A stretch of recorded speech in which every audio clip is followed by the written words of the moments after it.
Will now come to order. Roll call. Director Hansen. Here. Meek. Here. Myers. Here. Peterson here. Ray. Here. Williams. Here. Weiniger. Here. Pledge of Allegiance. I pledge allegiance to the flag of the United States of America and to the republic for which it stands, one nation, under God, indivisible, with liberty and justice for all.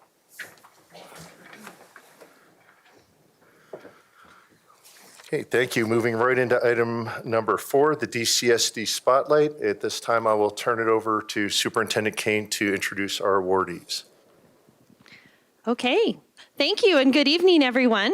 It's time again for board recognitions, and we have some amazing people to celebrate this evening. So let's get started. Dr. Stephanie Crawford-Getz, if you could come up here, our Director of Mental Health, along with Sheriff-elect Darren Weekly. Come on up. The Sheriff's Office awarded Dr. Crawford-Getz the Ron King Award. And Sheriff-elect Weekly is going to tell us all about that award. So, you want to use this? Either way. Here. So the Ron King Service Award was named after Deputy Ron King, who served in the Douglas County Sheriff's Office from 1989 to 1999. Ron was very involved with youth and was one of our first DARE officers as well as school resource officer. He also affected my life because when I was a police explorer cadet, he taught at my Explorer Academy. I was only 16 years old, and so he made an impact on me. Tragically, in 1999, Ron was killed in the line of duty when he was hit by a drunk driver on Highway 85 while serving our community. So this award, each year we give to a civilian member and a commission member. And this year we're honored to give the award to Dr. Crawford-Getz. And if I could just read the submission by Lieutenant Rob Rotherham. Dr. Crawford-Getz is the Director of Mental Health for the Douglas County School District. She's a board member of the Douglas County Youth Initiative, which is a collaborative project that partners with the Douglas County government to coordinate local youth serving efforts and assessing the needs of the youngest residents by envisioning a community in which youth are involved, valued, productive, protected, and healthy. She's an integral part of the Douglas County Mental Health Initiative, which was formed in 2014 to unite community partners to address unmet mental health needs. This group created the Douglas County Crisis Teams, including the Youth Crisis Response Team, which is a collaborative partnership serving all countywide citizens and schools with mental health evaluations and resources. She brought the Handle with Care program to the Douglas County Sheriff's Office, which resulted in trauma-informed response model to mitigate the negative effects experienced by children's exposure to trauma. This is a collaborative effort between the Douglas County School District and the Douglas County Sheriff's Office to provide in school support to physically and emotionally exhausted students who may exhibit concerning behaviors resulting from the trauma they experienced the previous night. Since February 2021, there have been over 450 Handle with Care notifications submitted. I'll tell you, as a law enforcement officer for over 29 years, this was a major void in our community with kids who have experienced trauma the night before, whether that be a domestic violence incident or something serious, and these kids are sent to school the next morning. So this was an amazing program that was long overdue. Dr. Crawford is also a member of the Douglas County Homeless Initiative to provide services for those in our county who are homeless. She has been a critical voice in bringing that to light. The students enrolled in the Douglas County School District who are classified as homeless, and she has been a pivotal voice in bringing enlightenment and the knowledge to this often overlooked population of kids facing homelessness in Douglas County. I want to share with you, this is a major award, and we are just so honored. You go above and beyond on a regular daily basis for the youth in our community. And from the Douglas County Sheriff's Office, thank you for all you do.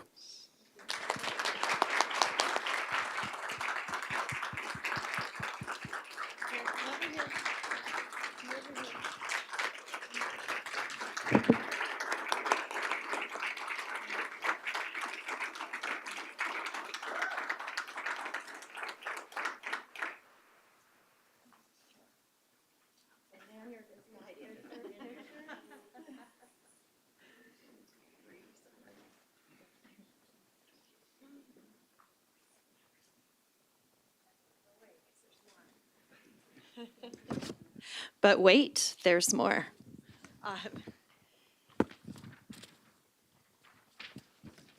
Okay, on October 13, Dr. Crawford Getz and Douglas County Sheriff's Office Lieutenant Rob Rotherham.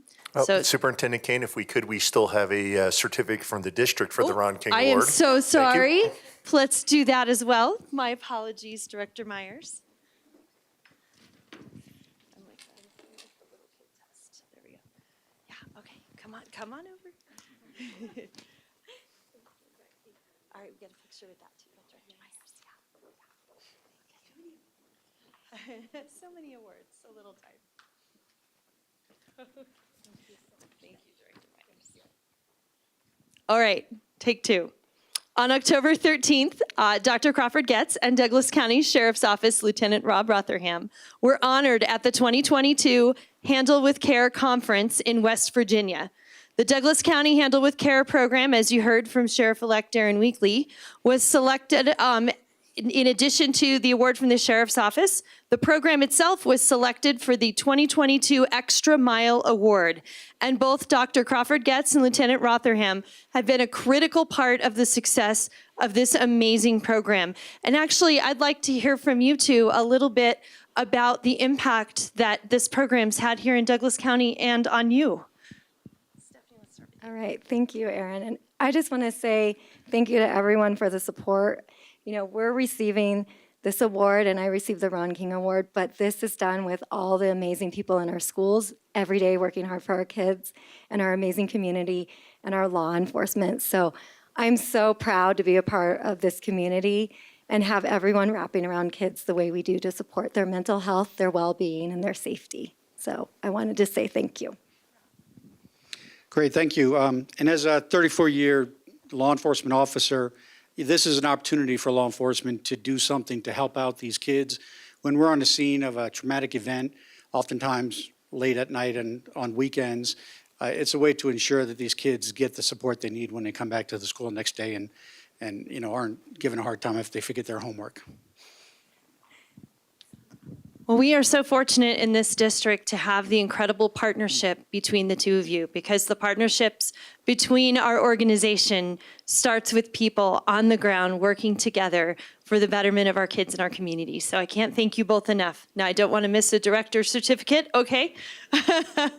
Come on down, and then we will do pictures with everyone. Come on over, guys.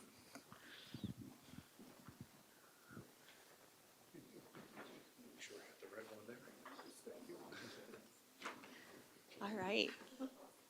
Everyone file in.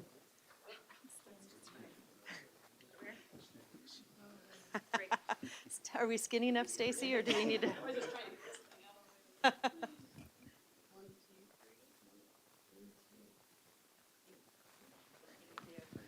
Congratulations again. And thank you so much to the Douglas County Sheriff's Office and all of our law enforcement partners. Thank you.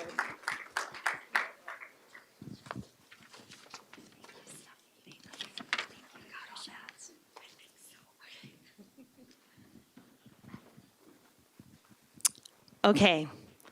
Now we would like to thank some of the amazing volunteers who worked tirelessly to educate our community about 5A and 5B. We came so close to passing the initiative, and a lot of that was thanks to the amazing volunteers in this room who did an amazing job of getting us from 39% in May to 49.3% in November and built incredible momentum. So will the following people please come up to be recognized? Krista Gilstrap, Sandra Brownrigg, Brad Geiger, Chris Patt, and Eric Walder. Come on up.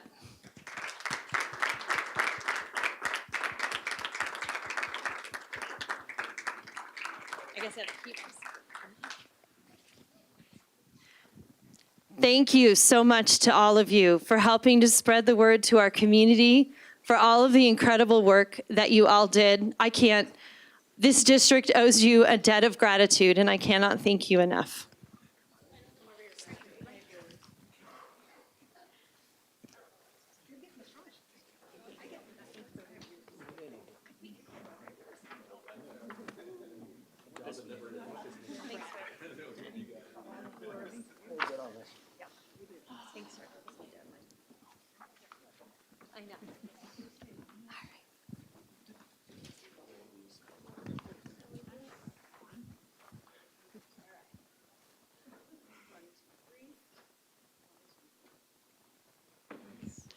Thank you. You guys are amazing. I can't let you leave without hugging you. Thank you, thank you, thank you. Sounds good. Yes. Thank you, thank you, thank you.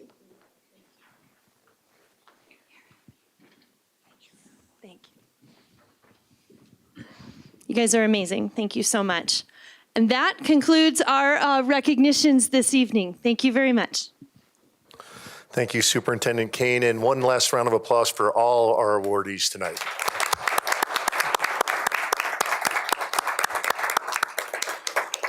Okay, moving on to item number 5, acceptance of agenda. The recommendation is that the Board of Education approves the agenda as presented. Do I have a motion?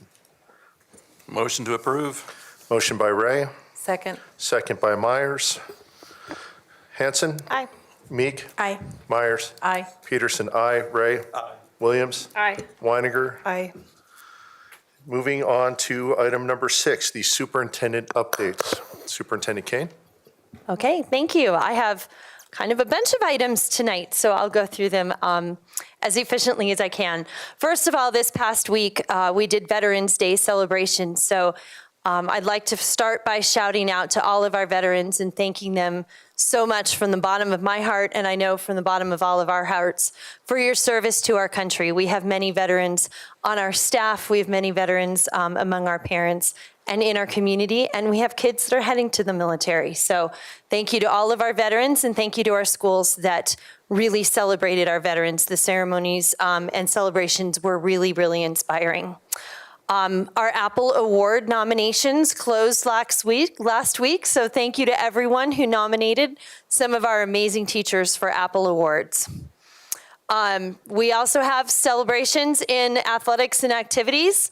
Our Rock Canyon High School girls volleyball team finished second in the state in girls volleyball, and we have a number of teams that are in the playoffs for football, and it is also performing arts season, so we would encourage our public to go see a play or go see a concert at one of our schools. Our kids are incredibly talented, whether it's on the field or performing in arts or a concert or the many other amazing activities they do.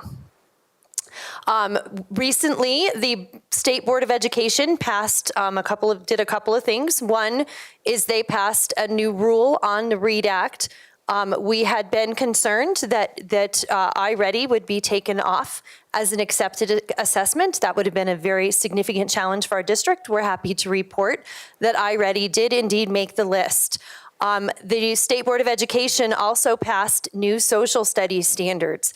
And like has been known to happen here, there were lots of red lines made on the fly during the meeting. So we are processing exactly what the final product looked like, and we will be sure to get the Board of Education a memo and to update our public as appropriate.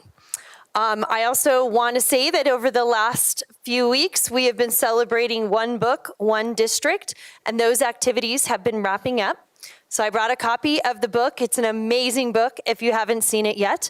The book that we celebrated is If You Come to Earth by Sophie Blackall. And our amazing students and schools participated in art projects, sustainability activities, and even interactive sessions with the author from Australia. So that's really neat for them. We also did videos of people reading the books. So there's a video of me reading this book. I will confess the first time I skipped a page on accident, so I got to do it again. I got really good at it, though. Our videos, we also had readers of the book from that spoke in Spanish, Chinese, and Russian, and we did closed captioning for our deaf and hard of hearing. I really want to thank Tracy King and the DLMC, that is the District Library Media Center, as well as Douglas County Libraries and the Foundation for Douglas County Schools for all of their work around One Book, One District. And truly, the subject of the book is just celebrating all of the amazing humans on Earth and all of the differences and similarities between all the amazing people on our Earth. I wanted to give you an update since there were a couple of public comments at the last meeting on the book A Long Way Gone. As you may recall, This book was challenged as a resource in our district, which is a process that is followed under policy. And so we followed the process. There was a challenged resource committee formed, and that committee reviewed the book and had representation from parents and staff members, et cetera. I'm really thankful to both the committee for all of their hard work and the parent for her perseverance. The committee did decide to leave the book as it is. That was the recommendation from the Challenged Resource Committee, and then I issued an administrative decision upholding that recommendation. And so what that means is that the Board of Education does not, in fact, have to take any action. This book is still on the shelves, and it is still flagged for parent permission for 9th grade and 10th grade. So thank you again to the efforts of everyone involved. It was a process that we have not seen for a very long time in this district, so it was good to go through that process, and we learned a few lessons along the way. I would like to give a shout out, and we will much more formally do so in a few months, to our interim CFO, Janice Schleisner, for filling in the CFO position as she is continuing to do. We're incredibly grateful for her work. We did want to make sure to notify our board and our community that we have posted for a chief financial officer position. Both that position as well as our executive director of special education position, which, as you know, has been challenging for us to fill due to our lack of competitive pay. Both of those positions have also been given over to a recruiter who can look locally and nationally for great candidates. I received an award last weekend that I wouldn't normally talk about receiving an award, except that it caused a little bit of controversy. So I just want to make sure to directly address that award. I was notified by a new organization, the Colorado Parent Advocacy Network, that they were giving me an award, and I'm going to read you the words. And again, it is not usually my practice to do this, but I want to make sure that our public knows what the award was given for. Since her appointment, she has worked relentlessly to foster positive relationships, open communication, and collaboration with parents, educators, and the Board of Education. Her commitment to implement and support high academic standards for all students to succeed on their individual pathways is a model in the state and across the nation. When I was informed that I was being given this award, I knew that I would need to accept it at an event on Sunday, and I certainly did. I have been asked by a lot of people, and we've discussed this in the boardroom based on actually the Tabor Guide really brought this up, and I've been asked by teachers and principals as well as all of you in the boardroom, how can we communicate to our community that our school district is not pushing any kind of woke agenda or indoctrinating students? This award was issued by a parent network that is concerned about those things in public education, and by issuing the award to our school district, I hope that is a signal to our parents who are incredibly concerned about those things, that our school district is in fact not doing those things. But I also want to reaffirm that I am dedicated to empowering parent voice across our district for every single family and every single parent, regardless of race, ethnicity, gender, orientation, identity, et cetera.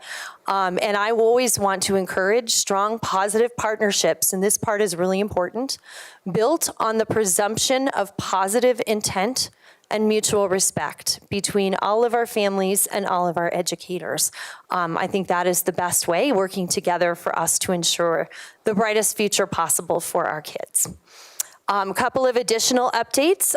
We are going to be looking at, on staff, we're going to be looking at the bullying policy. It hasn't been updated in quite a while, and so we will be forming a staff committee to review that with current recommendations and practices at the Colorado Department of Education, and we will present our findings, of course, to the Board of Education.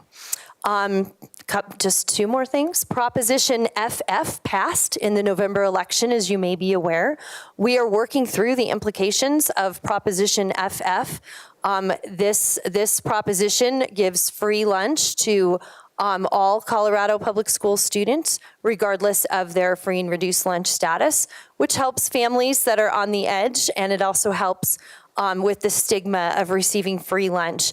The things that we are working through as a district is making sure that our kids continue to have time to get through the lunch line and eat lunch, because it's a lot more kids now that will potentially be in the lunch line. We're looking at staffing impacts. So we're already impacted by staffing shortages, so we want to make sure that we're prepared for the increased volume.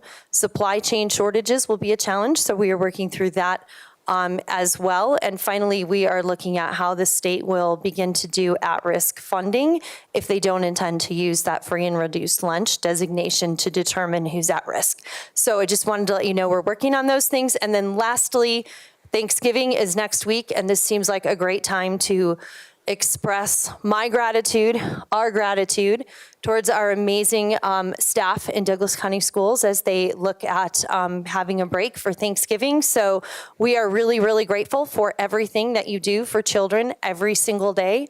And we hope that you take a true break and enjoy Thanksgiving with their families. Likewise, I'd like to express my personal gratitude to our Board of Education, who I have personally watched fight for 5A and 5B like nothing I have ever seen.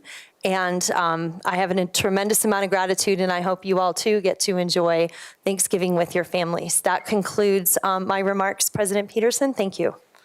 Okay, thank you, Superintendent Kane. Moving on to item number 7, which is public comment, the first part of which will be family-specific public comment. The board has allotted time to hear public comment specifically concerning whether DCSD will participate in Colorado's Family and Medical Leave Insurance Program, better known as FAMLY. In 2020, Colorado voters approved the creation of a paid family and medical leave insurance program. This law created a state-run paid family and medical leave insurance program that allows employees to take up to 12 weeks of paid leave depending on the need, and up to 16 weeks for those who experience pregnancy or childbirth complications. The family program would cost 0.9% of DCSD payroll, shared equally between the employer and employee. The 0.9% premium may rise, but is statutorily capped at 1.2%. That being said, school districts and other local governments are permitted by law to decline participation in the program by an affirmative vote of their governing body, which in our case is this board. Should the board decline participation in family, all DCSD employees at their individual discretion may still choose to participate in the program at the same cost had the board opted into the program. Employees who voluntarily choose to participate will need to report their own wages and remit their own premium payments. Upon voluntary opting into the program, employees would be required to commit to participate for at least 3 years. We offered an opportunity for folks that signed up for public comment tonight to comment on family specifically, and we had no takers. So at this point, I will assume that this placeholder complied with the requirement to have an open public hearing. Moving on to number 8, student comment. I think I see Nick out there who will be speaking on behalf of the Student Advisory Group.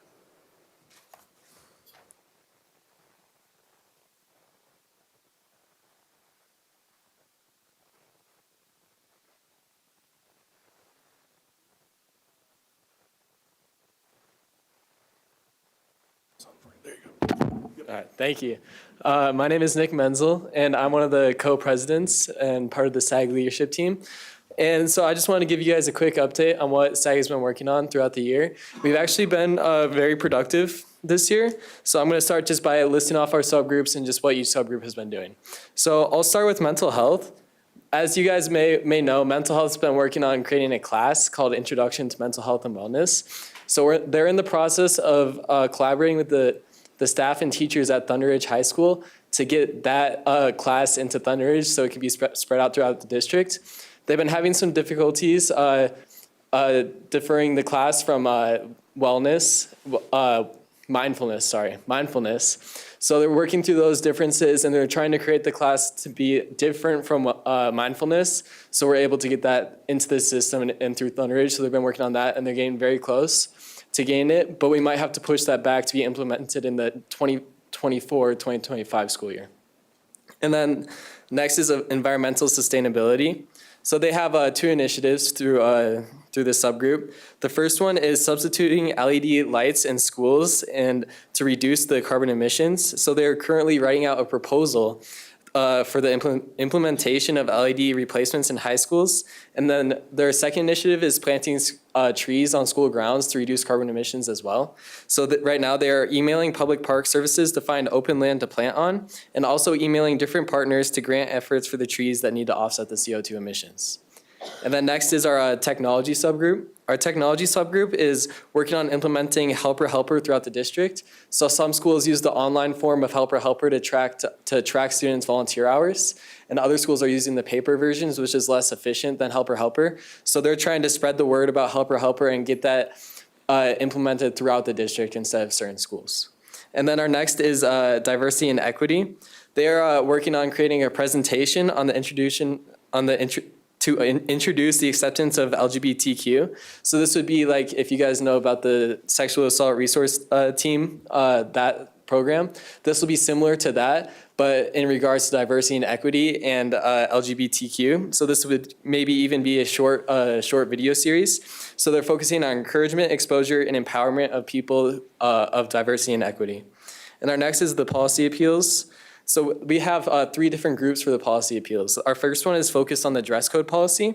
So they're working on amending the dress code policy to make it more up to date and focusing on classifications and student treatment. Our next one is focusing on the IBHK policy. So they're working on passing and updating a state mandated policy on lowering dropout rates throughout the schools. So that's another part of what our policy appeals group is working on. And the next one is a new policy that we're working on proposing to the board, which would be weighting honors classes. So they're working on setting a 0.5 weight to honors classes to incentivize students to make more of a rigorous course load. So instead of being weighted as a 3, these honors classes would be weighted as a instead of being weighted as a 4, these honor classes would be weighted as a 4.5. So this differs them from the AP classes, which are weighted as a 5. So this will incentivize students to take more rigorous classes, and as a benefit, will push them to take AP classes in the future. And then our next subgroup is school safety. So right now they're working with Chaparral, and they're placing safety kits in school classrooms across district schools. So these safety kits would consist of like a bucket with essential needs for times of school endangerment. So these would have resources if classes are stuck in their classrooms for an extended amount of time. So Chaparral already has that implemented in their schools. So they're working on that to create a model for their schools in the future. And then our next is hands-on learning. So hands-on learning is working on developing a standardized form of a hands-on learning class. So right now they're teaming up with Rock Canyon High School. And so they're looking at their senior studies course that Rock Canyon High School offers to their kids, and they're using that to build a model for schools to take that course and bring that into their curriculum. So they're going to talk to their senior studies teachers at Rock Canyon High School and go to each school and discuss the possibility of getting this class implemented. So the senior studies class is taking the form of an English class, but it's more of a hands-on perspective as an English credit. So they do hands-on projects, go out into the community with community service. So they want to bring that into schools across the district. And our last group is financial literacy, which is one of our smaller groups. They're working on during the seminar, or also some schools call it advisement, to give a presentation about financial literacy. So some kids aren't taking those financial literacy classes and are as well educated in that aspect. So they want to make a mandated presentation during advisement or during seminar, so all the students get introduced to the aspects of financial literacy. But yeah, that's all that SAG's been working on right now. Okay, thank you, Nick, for that update from the SAG, and we'll look forward to additional updates through the year, so we don't wait to the end and just get the great thing they've been working on. So thank you very much. Moving into number 9. Sure, let's give a round for Nick, and you can go home and do your homework, so thank you. Moving on to number 9, public comment. The purpose of public comment is to balance the ability to hear diverse viewpoints from a broad spectrum of citizens throughout the district while allowing our Board of Education to conduct business in an orderly and efficient manner. Time has been adjusted to allow all speakers the opportunity to speak during the allotted time. 3 minutes will be allotted for each speaker this evening. When speaking, please remain respectful and address the board rather than the guests and staff in the room. To respect a speaker's free speech, please do not interrupt them while they are at the podium providing comments. Mr. Blair will provide a 15-second notice prior to the end of your time so you can wrap up your comments. When your time is up, please leave the podium. As always, if the audience wants to react between speakers, feel free to do so while being respectful and honoring the next speaker's time to speak. However, please do not engage speakers and other audience members in a disruptive manner. Attendees who create a disturbance or disrupt speakers while they're speaking will be asked to leave the room after a prior warning. And with that, let's get started. Our first speaker here will be Kristen Reed, then Tracy Ingerman, followed by Nate Jones. Ms. Reed.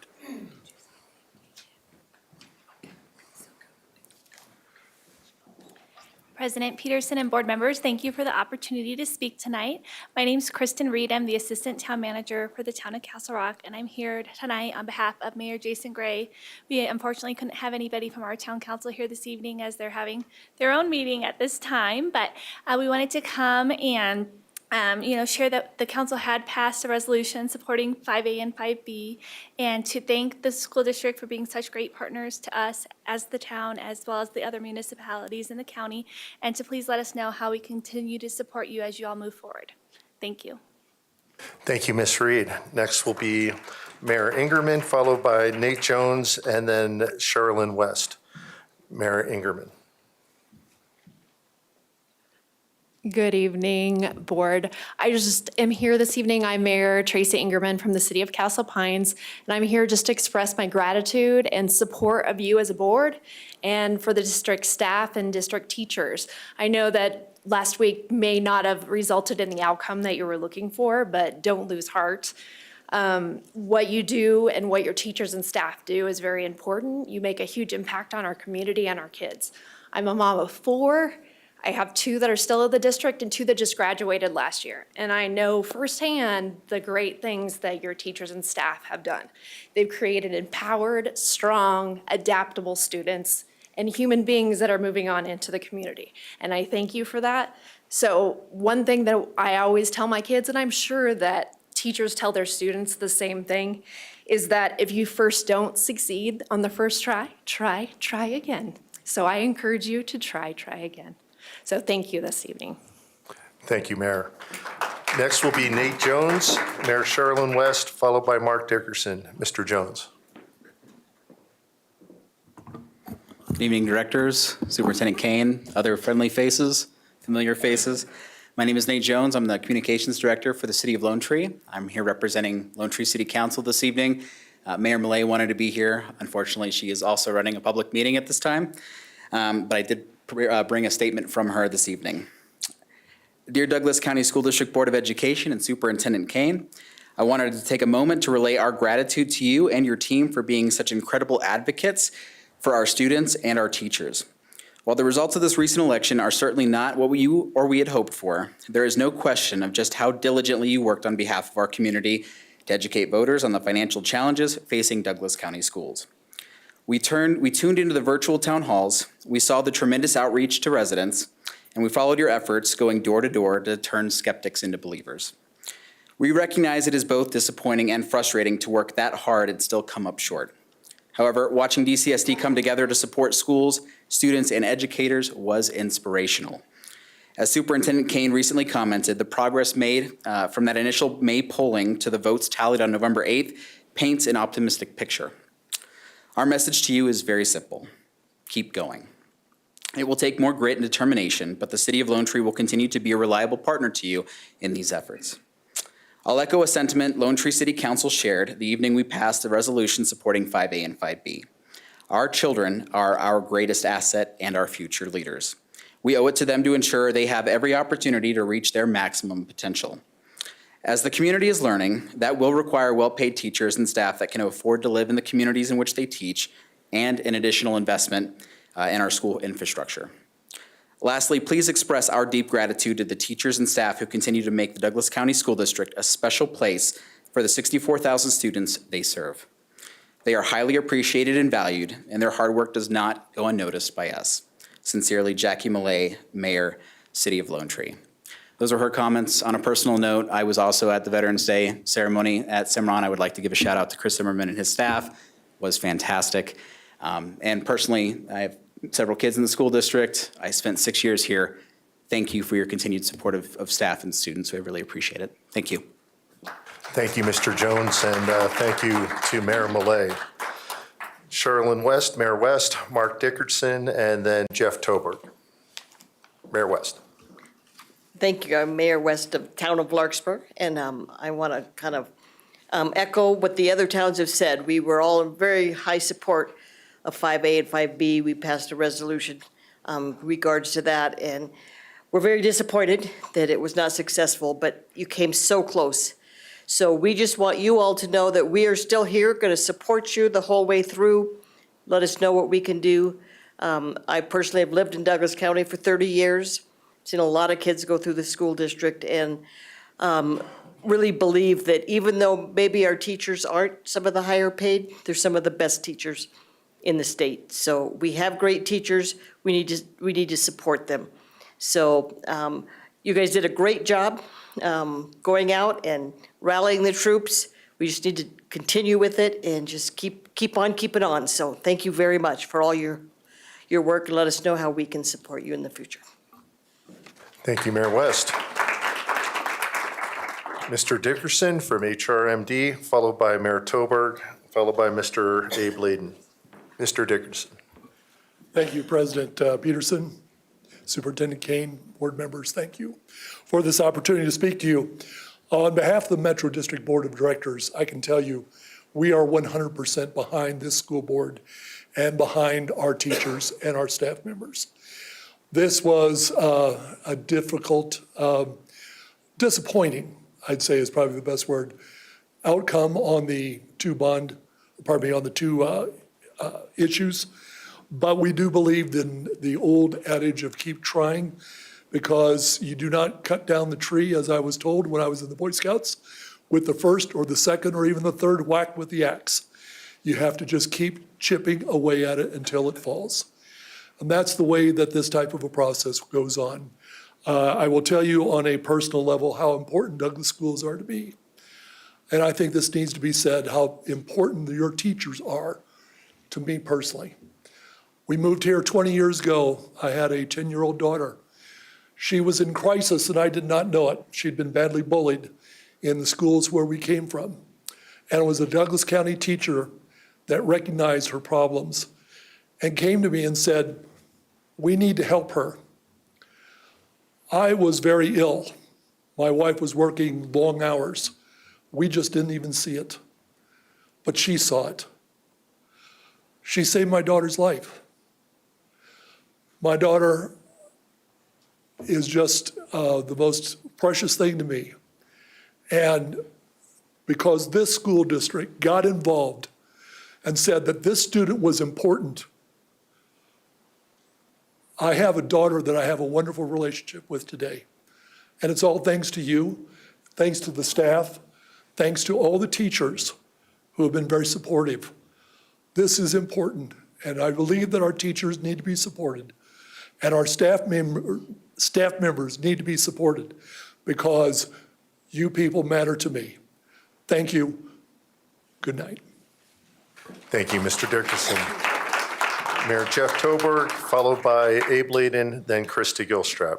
Mayor Toberg. Good morning, board, and good evening, board. I don't know where I'm at tonight, so it's been a long day.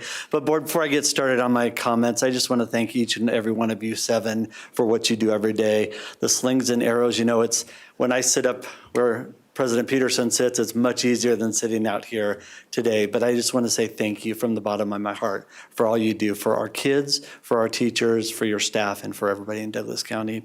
You know, the town of Parker did something unique this year that we've never done before. We weighed in to the waters of the school district and the school board, and we don't like to, we like to let you stay in your lane and we stay in ours, and we're happy that way. But as we saw 5A and 5B come up, we knew that we couldn't stand silent anymore. As we saw the inequity between the salaries of school districts just to the north of us, we couldn't let our teachers suffer, and we weighed in.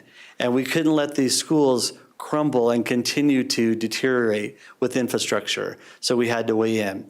And board, I want to tell you that each and every one of you weighed in, and I think my arm is finally healing from being twisted behind my back at the 5A and 5B resolution. But I want to say that that goes to your passion, that goes to your commitment, and that goes to your drive. As the other members have talked to and the other mayors have talked to, I hope that you'll consider this in 2023. You know, sometimes we don't succeed on the first run, sometimes the second, the third, but we can get there. And I think it's going to take a concerted effort of the communities, the municipalities, and the county to say, this is good for us. Let's put everything else aside. Let's put all the other fun stuff that we talk about the other days of the year, but let's put that aside and let's focus on our kids and let's focus on our teachers. On a personal note, I'm a dad of 3 Douglas County School District kids. I have one that's now at Mesa University flying, and 2 that are still in Douglas County schools. And on an even more personal note, I'm the proud husband of a school nurse in Douglas County. And if you want to know why we expect that raise and they expect the acknowledgement, it's not for our family, it's who she sees every day. You know, she has teachers helping her, she has principals helping her, everybody can do a Band-Aid, everybody can do an ice pack, and that, you know, Superintendent Kane, you and your staff, that's what you've built. Everybody jumps in, everybody collaborates, and everybody works to get the job done. So let's go back in 2023, board, let's go get this work done. Thank you for your time. Thank you, Mayor Toberg. Next will be Abe Layton, Krista Gilstrap, followed by Jason Gilstrap. Mr. Layton.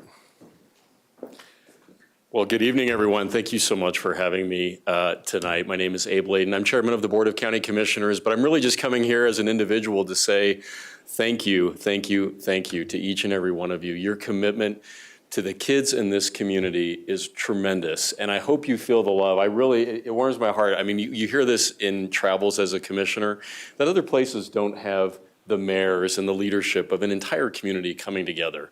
We're friends and colleagues. We may not always agree on every issue, but you all are doing the work of public servants, and you don't get enough thanks and praise for the hard work and time that you put in to serving the people in this community, the students and the parents. Superintendent Kane, you have been everywhere tirelessly, in schools, out of schools, in all of the community meetings, and you have done such a phenomenal job of reaching out and connecting.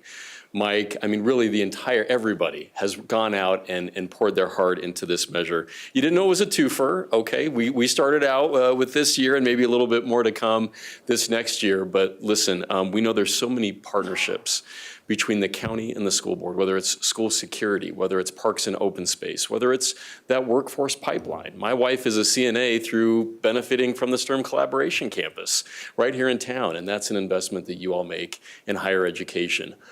We generally get healthiest county in the entire state. The reason we're not #1 in the country is higher ed and affordable housing, but we'll save that for another day. But as we continue to partner, I really look forward to working with you. Know that you have my support. We'll continue to work on my colleagues as well. But thank you very much, you guys. Good luck. Thank you, Mr. Layton. Krista Gilstrap, Jason Gilstrap, followed by Sandra Brownrigg. Ms. Gilstrap. Jason couldn't make it, so he's going to yield his time to me if that's okay. Okay. Thank you again for earlier. It wasn't necessary, but I do appreciate it. We never would have gotten this far without Eric, Chris, Tanya, Brad, and Sandra, and all the others who volunteered and jumped in to help.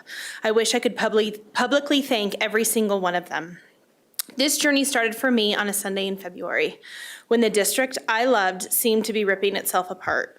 As I pondered how we could come back from where We were. I felt God very clearly tell me through the MLO and bond. That was what's going to bring some unity back to our community. At the time, I thought that meant my work through the MBEC, but as things unfolded, it was clear it was a calling to lead this campaign. It was certainly not something I was equipped or prepared for, and I definitely didn't have the experience to take something like this on, so I have to give all the glory to God for how close we were to this success. And more importantly, for how far we have come as a community since that Sunday in February. While it's disappointing and frustrating to come so close and fall short, the beauty has been seeing our community come together. Behind me are some of the parents, business, political, and civic leaders who came together to support our schools. Obviously, not everyone could attend, but some came. From Angela Thomas and Lisa Neal Graves to Abe Layden, Andy Jones, and Renee Anderson, this support crossed political divides. We had civic leaders like Holly Kluth, Callie Leba, and Pat McGraw pitch in to help. We saw this board lay down their swords and stand together to support our students and teachers, and of course, Superintendent Kane and your staff, you did the heavy lifting. Superintendent Kane, the amount of work you and your staff put in was incredible. From the work you all put into your presentation to this board and to get information to easy, consumable resources that we could reference, to the countless funding presentations you gave. Plus the amount of hours you and your staff used your personal time to help us canvass to reach every voter we could. No one can question your dedication to seeing these measures pass. Board directors, many of you worked tirelessly to help us secure funding, nail down messaging and materials, canvass, and join honkin' waves. I witnessed countless times where you and Superintendent Kane took flaming arrows from people who did not want to vote for this. They didn't even want you to put it on the ballot. But you stood firm with grace and courage, and you changed some hearts and minds. We would not have gotten this far without you, and I believe if we had a little bit more time, we could have had enough to see a victory last week. So now everyone wants to know, what do we need to do to get over this hill? Together, we have built a beautiful coalition, and we need to build upon that. From my perspective, we in the diverse middle need to resist the urge to retreat to our corners and allow the toxic crust on the fringes to start ripping us apart. I know there are people in this community ready to point fingers at each other to reignite the death spiral Sandra warned us about. And believe me, I have a list of people I would love to call out, but from both sides. But that's not what's best for our students or our staff. Now, I'm not naive, and I don't think we will all sit in kumbaya for the next year. We all know we have some hurdles to tackle, but I want us to remember that we have a lot of people in this district who love this district and want to see what's best for our teachers, staff, and students. So let's do the hard work of listening first to understand before trying to be understood. There are solutions to be found to the hard problems if we are willing to put in the work. However, the future of this district depends on the leadership we see from you all. It depends on all of us to have the courage to call out the toxic crust on our own sides. I'm ready to put the work in that needs to be done to take the hill in 2023 and get this district the funding it needs. But I need everyone who's sat on their hands to get in the game. We don't need any more money morning quarterbacks. We need people willing to jump in and help us make sure we get this done. The Invest in DCSD Coalition will press on. So if you want to help us, please go to our website or Facebook page and let's get this finished for our students, teachers, and staff. Thank you. Thank you, Ms. Gilstrap. Sandra Brownrigg, Brad Geiger, followed by Jennifer Iverson. Ms. Brownrigg.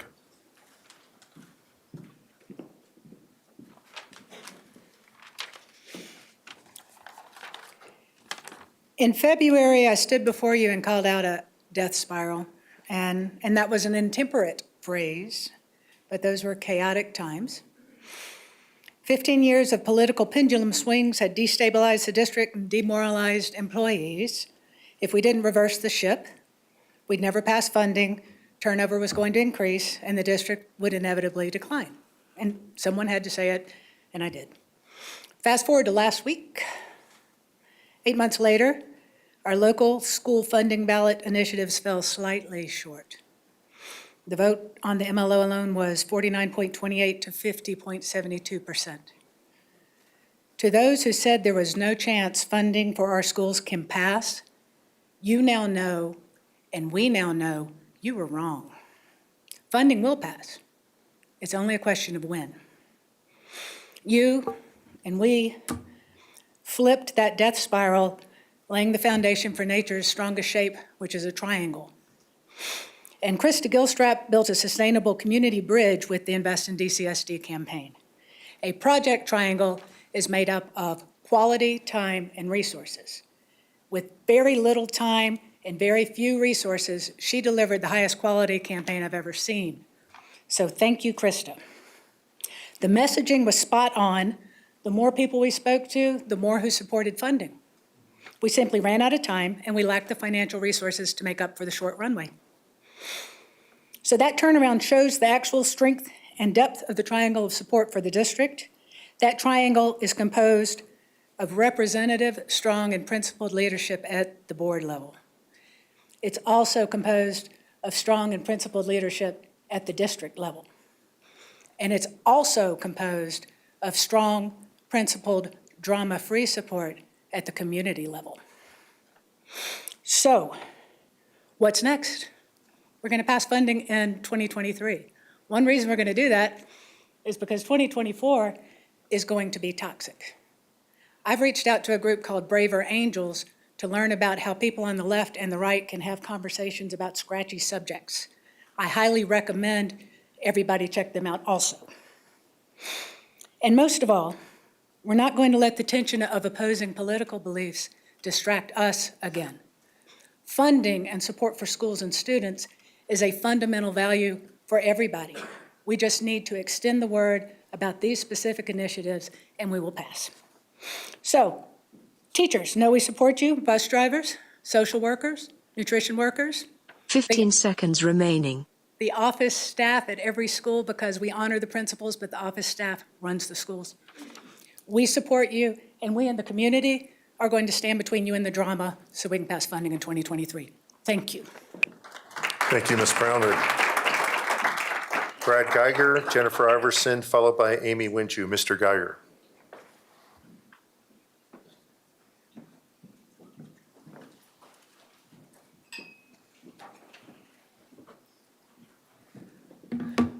Well, I certainly hoped I'd be here to celebrate. And when we lost, I went back and looked at the presentation that the MBEC put together for you in June.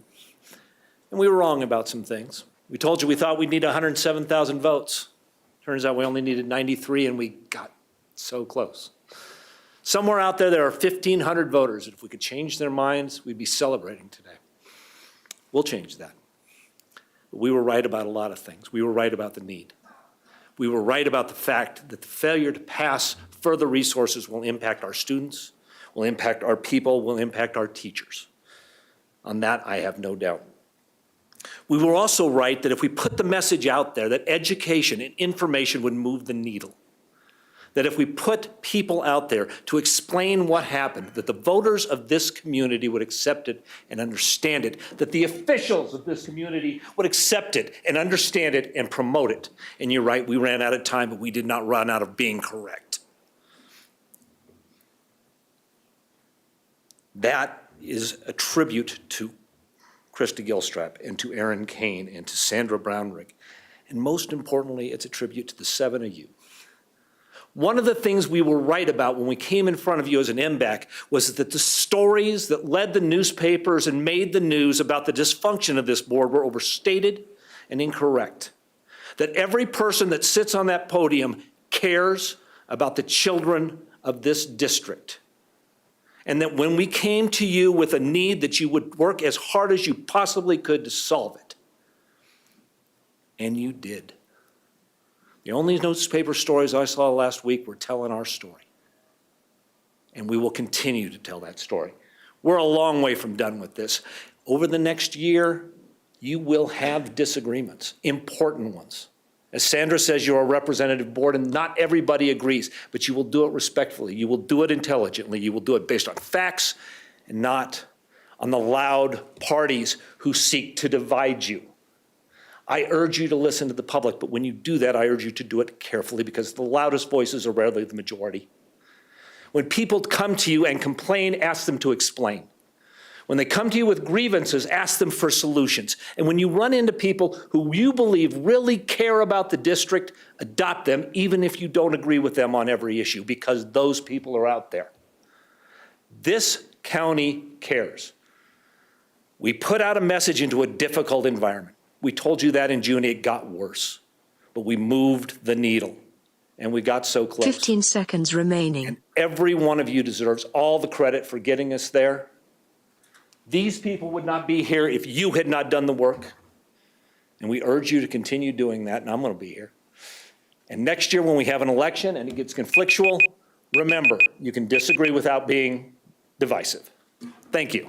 Thank you, Mr. Geiger. Jennifer Iverson, Amy Winju, followed by Tricia Ackerman. Ms. Iverson.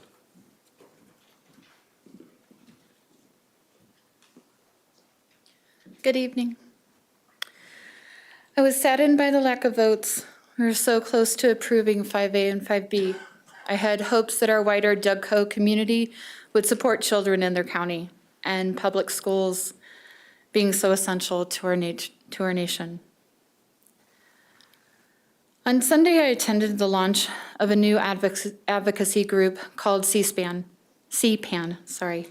Colorado Parents Advocacy Network. I felt it was right up my alley. Making the decision to presume positive intent, I sat down to listen. Looking around and over the program, my anxiety was roused. Kim Monson, the inflammatory radio personality who sabotaged our bond mill levy, was receiving an award alongside our superintendent just 5 days after our community's lost. I felt very uneasy and conflicted. As the speakers started, I began to realize the type of advocacy this group was promoting. This wasn't the solution-oriented advocacy I am used to participating in. This event had different agenda: blame, criticism, and misinformation. You all know me. I present facts I can back up and solutions that are collaborative, open to suggestion, and a passion to keep looking for ways to support students. I witnessed a group of people who cheered at being pro-teacher, then prompted by the speakers, those same people immediately spurred on by the same panel now purported that teachers are instructing students about pornography, that they're pushing Marxist ideals, teaching the tenets of CRT, and shoving gender identities into their curriculum. The speakers mocked unions and called them communists. Attendees cheered and nodded when a speaker explicitly said, "Government schools are not safe for our children." I was sitting in the same row as Directors Williams, Myers, and Petersons, who were nodding along with the crowd. I was saddened and dismayed by the actions by the current stewards of our children's education. I am baffled that over a 2-hour period, an advocacy group gave no solutions to the real issues of some students not meeting grade level expectations. Not once was the science of reading mentioned, nor were students with disabilities. No discussions by the panel about specific curriculum, nor support for professional development. No discussions about the need for smaller classrooms for these teachers they love, nor the need to fund increased salaries. Their rhetoric was being pushed, not solutions. This must stop. There are organizations that our district can decline to associate with. The attendance by members of this board and our superintendent to a group repeatedly lying about our teachers, our staff, and our schools is not going to get another bond mill levy passed. Thank you. Thank you, Ms. Iverson.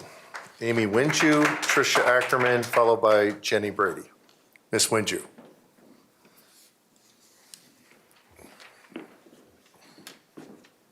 Hello. This evening, I'm going to be speaking about GSA clubs.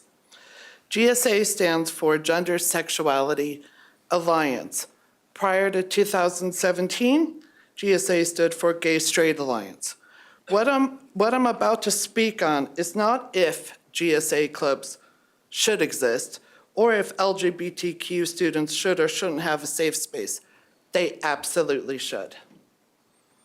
But parents in the community should be made aware of the way some GSA clubs are being used by adult activists using the goodwill surrounding the LGBTQ social movement, using the language of LGBTQ inclusion as cover to bring social and racial activism into school districts in Colorado to indoctrinate youths into social and racial activism.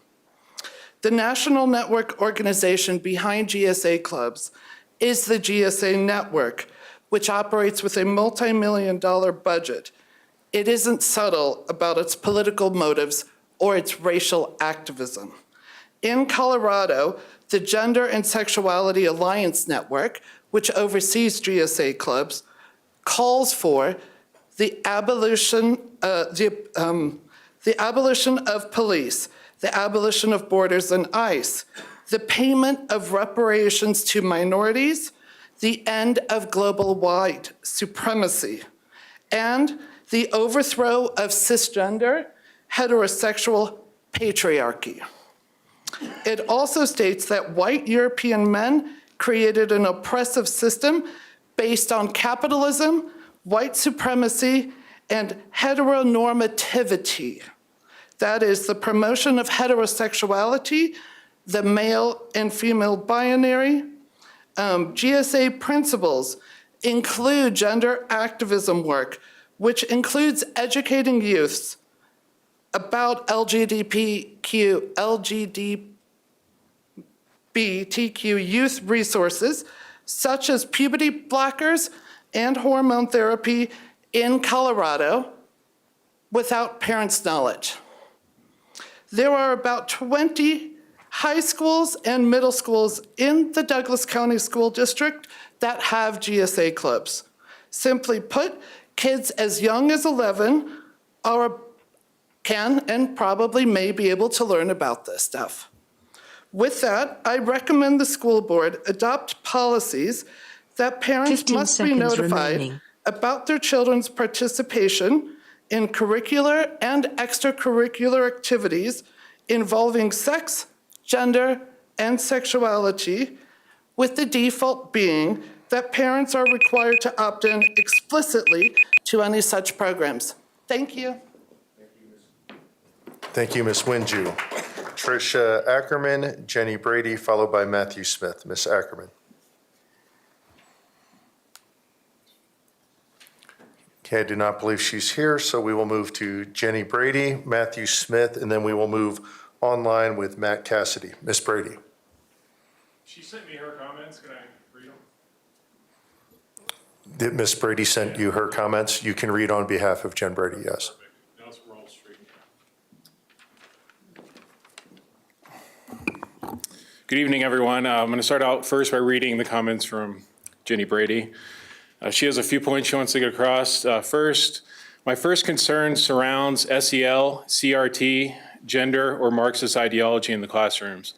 As parents and taxpayers, we deserve to know what investigations have been done to remove these materials from books, classrooms, room decor, T-shirts that teachers wear, etc. You can say that these are not in the classrooms all you want, but parents know the truth. Point 2, we need to know that the board, all 7, are supportive of parents' rights and that the money should follow the students. Point 3, we need to know that there are consequences for teachers and administrators that shut down the whole school district because they didn't like the fact that their superintendent was replaced. Point 4, before you put another MLO bond on the ballot next year that will cost us around $300,000, please do not do it in a recession. We also ask that you do a survey of parents and teachers, then publish it. Over half the county voted no. Ask the parents directly why they did not vote for the new tax. It would also be prudent to ask teachers why they were not more involved in getting it passed. Last, also, I do know in 2018, the Dougco Foundation donated $20,000, the Dougco Federation $13,000, and the AFT $10,000. They donated 0 this time. I wonder why. And that's the end of the comments from Jenny Brady. Okay, Mr. Blair, if you'd reset the clock, go ahead, Mr. Smith, with your comments. Okay, thank you. Good evening, board. The crust lives matter. I come to you tonight as a concerned father and community member. I would like to raise concern around the district's educational equity policy, ADB, and social emotional learning programs embedded throughout the district. Policy ADB is essentially a broad policy that empowers select members of the community and district to advise the superintendent on how woke we should be within the district. This is evident within their bylaws. It is the mission of the EAC members to, I quote, advise in developing and implementing systems and structures to support the critical evaluation of and, if necessary, in restructuring of current curricular and instructional resources and student programming opportunities to ensure representation, accessibility, diversity, equity, and inclusion within all Douglas County School District approved curriculum, end quote. Moving on to social and emotional learning, SEL. If you visit the district website, you will see SEL spread throughout the district with numerous references to the CASEL model, which boasts SEL advances educational equity. And these are quotes from the CASEL website. SEL can help address various forms of inequity and empower young people and adults to co-create thriving schools and contribute to safe, healthy, and just communities. I really wish, we could just go back to the golden rule of treat each other nice. Unfortunately, the equity policy has been kicked down the road multiple times at this point, but the time has come to decide as a district if we are going to continue down the path of equity in SEL, or are we going to make an evasive maneuver towards traditional values within the district? I'm asking the board to revisit policy ADB, revisit the EAC, and take steps to remove SEL from within the district. I would like to go on to a second point here. I have to be quick. I would like to recognize Director Meek's commitment to healing the community, and I've been closely watching these efforts during the most recent board meetings. I would like to keep this theme going and challenge Directors Meek, Ray, and Hansen to take a moment and apologize to the parents within this district for their actions during the pandemic. It turns out that the parents are right, and even Fauci admits it. We were constantly told that we were wrong, expelled from meetings, chastised for clapping, and there was even the lawsuit against our own county's health department. In all instances, you told us that you knew better about our children. Well, the science is out, and it turns out that shutting things down within the district was the wrong decision. There are some of your fellow cohorts across the country asking for a free pass on these wrong decisions. As a parent and recipient of several points of order from former Director Holtzman, I feel that we deserve a sincere apology from the remaining board members that shut the doors on the district and shut the doors on the educational development of our children. Thank you for your time. Thank you, Mr. Smith. Moving online, we have Matt Cassidy, followed by Meg Furlow and Tiffany Baker. Mr. Blair, is Mr. Cassidy online? Yes, sir. Okay. Go ahead, Mr. Cassidy. Hello, Directors. Can you hear me? We can. Go ahead. Thank you. My name is Matt Cassidy. I'm a strategic advisor to FAIR. We've been telling this board and this community that we need to unite behind academic excellence and that all students can succeed regardless of their immutable characteristics. But tonight, I just want to say thank you. Thank you to this board, to Superintendent Kane, to the Invest in DCSD team, and so many teachers from the district who all came together to support 5A and 5B to bring more funding to this district. It was a beautiful effort where people of different backgrounds and beliefs came together to support what they all believe to be good for our kids. Thank you for the time, energy, and money that you all put into it. Unfortunately, it didn't pass. It was disappointing to see such a dramatic change in funding for the support efforts compared to last MLO effort in 2018. This team came within 2% of getting it passed with just $28,000 in contributions, where the 2018 effort failed spectacularly with nearly 10 times the funding. But now it's back to the drawing board. The good thing is that more money in education doesn't necessarily mean better outcomes. Leadership matters. Washington, D.C. ranks number 3 in per pupil spending and dead last in academic performance. New York ranks number 1 in per pupil spending and number 30 in student outcomes. Here locally, Cherry Creek School District has dramatically outspent DCSD, and yet our students have outperformed. The leadership of this district showed their true colors during this campaign. They campaigned tirelessly, partnered with teachers and staff, and did everything in their power to get these measures passed despite dramatically reduced financial support they received this time around. Yes, the loss of 5A and 5B is not ideal. We'd love to have more money to share with our teachers and to upgrade our facilities, but we don't, not right now. But fortunately, like I said, stats bear out that money is not all that matters. Leadership matters, and we have leadership in spades. I could not be more confident in the district leadership than I am in Superintendent Kane and her administration. She and her team put a strong coalition in place and created unity. Thank you to this board for putting her in place. To any parents or organizations who want more unity or wish these measures had passed, stay engaged, get more engaged, support this board, support this administration, and you'll support your kids. Thank you. Thank you, Mr. Cassidy. Meg Furlow, followed by Tiffany Baker and Robert Marshall. Is Ms. Furlow online? Yes, I'm here. Okay, we can hear you. Go ahead. Good evening, Board and Superintendent Kane. I echo the disappointment that 5A and 5B were unable to be passed. I wonder if it would have had a better chance if there was not misinformation of woke ideology and critical race theory in schools printed in the Douglas County Voter Guide. Perhaps the reason this narrative is going around is because it was part of the Kids First campaign talking points, as well as the topic of secret binders at your Estes Park retreat. Now, not only that, Superintendent Kane, along with directors Peterson, Myers, and Williams, attended an event to receive an award from the Colorado Parents Advocacy Network alongside other politically charged guests such as FAIR, 1776, and Freedom Works, to name a few. Superintendent Kane preaches about assuming positive intent. It is really hard for the community to trust you and assume positive intent when you continue to associate with these highly political and partisan groups and ideologies. If you want to stop this narrative, please stop associating with these groups. And please stop using the excuse that it is for the benefit of future funding. Thank you. Thank you, Ms. Furlow. Tiffany Baker, Robert Marshall, followed by Ursula Keikos. Is Ms. Baker online? Yes. Okay, go Hello, ahead. directors. Looking at the DCSD Board of Education legislative priorities, item C under Safe, Positive Culture, and Climate, it is concerning that the word exclusively has been removed in the draft and the wording security officer is used instead of school resource officer. There are school districts in the state of Colorado that train their teachers to be school safety officers, SSOs. President Mike Peterson suggested during the August 23rd BOE meeting that he would be open to discussions on allowing SSOs to carry guns on campuses.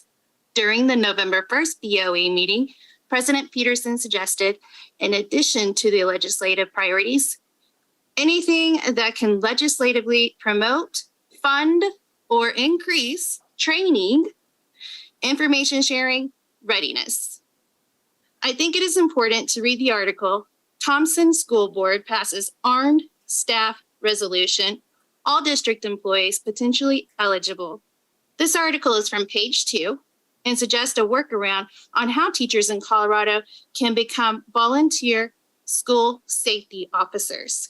Page 2 interviewed Laura Carno of Faster Colorado, a program promoted by new Sheriff-elect Darren Weekly to train teachers on carrying guns on school campuses.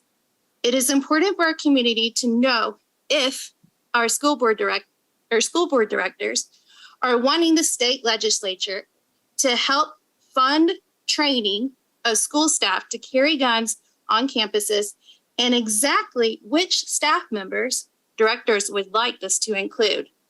Funding from DCSD to Accent Classical Academy is scheduled to end at the end of this school year. So community members will be listening to see if DCSD brings Accent Classical Academy back under the school district's umbrella in order to continue that 25% per pupil funding while allowing volunteers to continue carrying guns on their school campus.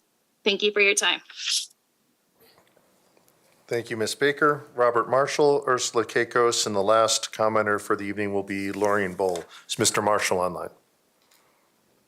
Yes, sir, he is. Okay. Mr. Marshall, can you hear us? Can you hear me? We can. Go ahead. Yeah, I just wanted to express my deep disappointment in the poor judgment in attending that meeting the other day at the St. Maur Catholic Church. After you all had put on a great show of letting the community know that you did not have CRT issues in the schools, to have the superintendent actually go and accept an award for defeating that imaginary dragon sends the complete opposite signal to everyone, and only a few days after the bonded MLO went down in flames. So it's very disturbing that you would show that kind of leadership and poor judgment in accepting such an award. The second item I wanted to address real quick is the lawsuit. I'm very shocked, and when you go in executive session, you really should probe your attorneys and ask what the hell they're doing. When they ask for an extension to file a summary judgment motion on the last day when they were supposed to file it, when they've had 3 months, doesn't show much ability to pursue a lawsuit with any kind of credibility. I don't know how the judge is going to rule on the extension, but we certainly aren't going to continue to allow us to be on a goat rope. And finally, along that same lines, the discovery requests seem to be just an effort to increase the billing for this law firm. And again, I'd probe that. Asking us, we're not going to even respond to it at the end of 30 days, and you can fight it out and spend a lot of money, but it's completely irrelevant. Asking me to admit that I'm receiving financial support from the Douglas County Federation to bring the lawsuit, asking me to admit I'm receiving Colorado Education Association funds, and from the AFT Colorado, and from the National Education Association, none of those are relevant, but I'll tell you right now, the answer is no. The person funding it is me and 71 donors that you can easily go find online, some of them anonymous, but none of that's relevant to whether you broke the open meeting law. So again, when you go into executive session, I probe the quality of representation you're getting because it doesn't seem like it's legal representation. It's for political purposes and for them to run up the bill. But thank you for your time. Thank you, Mr. Marshall. Ursula Keikos, and then Lori Bowl. Is Ms. Keikos online? Yes, she is, sir. Okay, Ms. Keikos, can you hear us?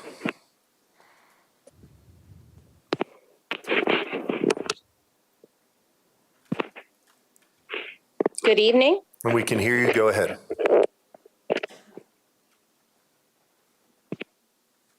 Hello? Ms. Keikos, we can hear you. Go ahead.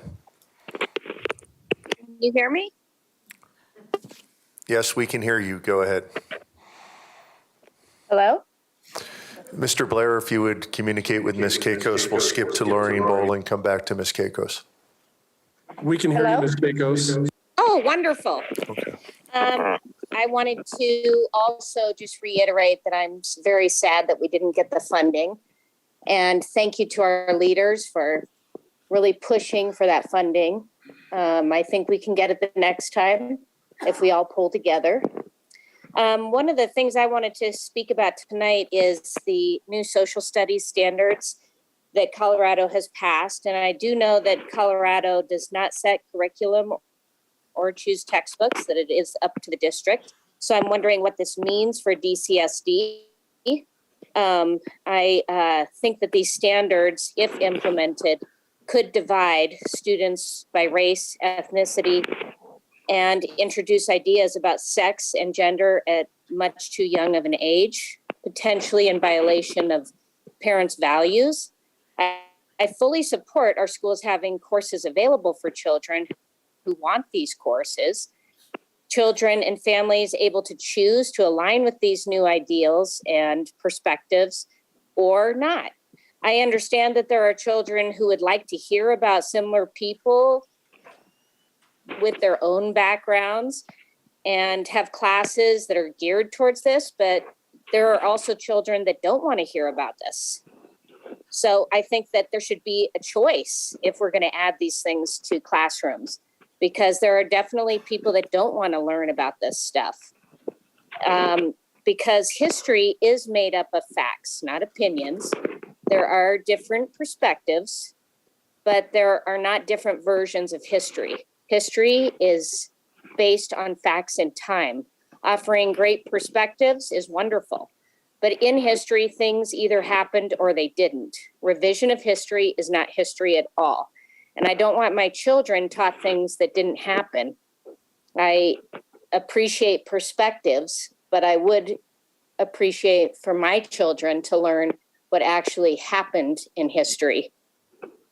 So I want to know what this means for our district, what stance DCSD will take with these new standards.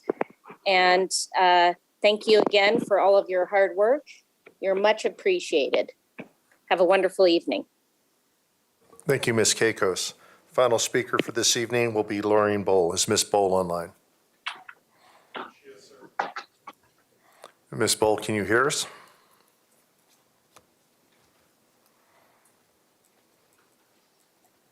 Ms. Bowl, can you hear us? Yes, can you hear me? Yes, we can. Go ahead. Can you hear me?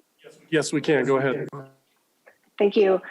I'm Laureen Bowl, State Coordinator for FAIR, the Foundation Against Intolerance and Racism. I'm commenting tonight on the great strides taken in the past year on creating a culture of academic excellence.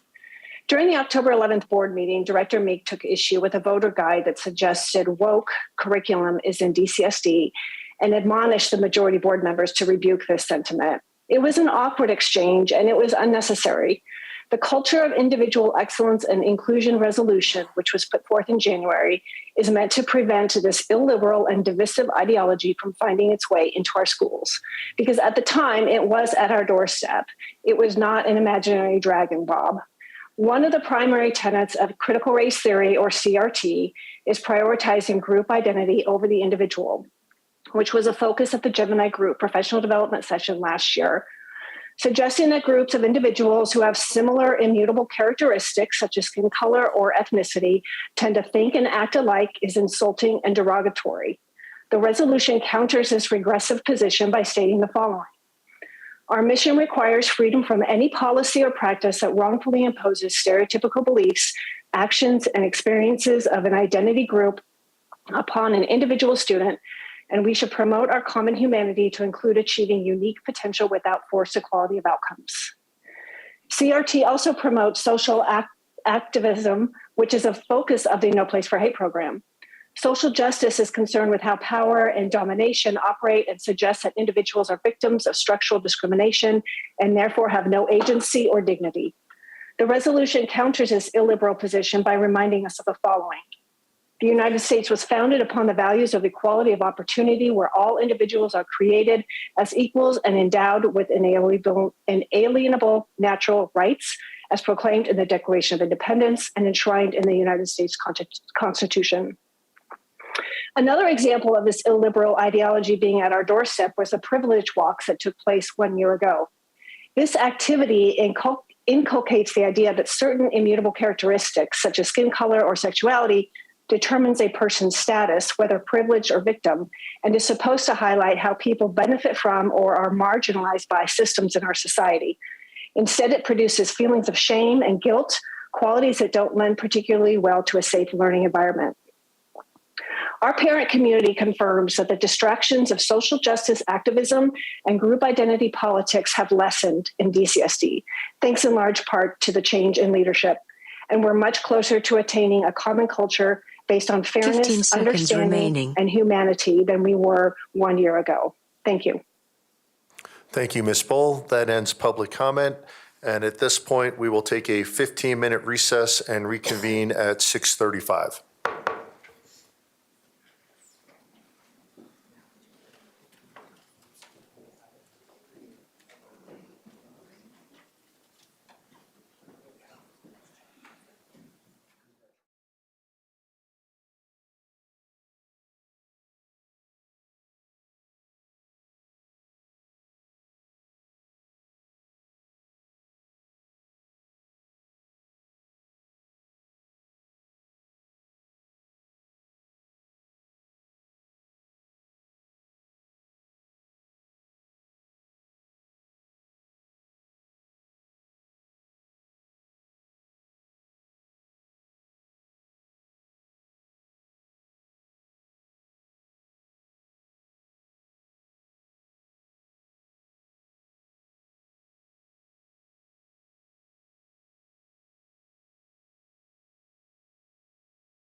Education will come back into order.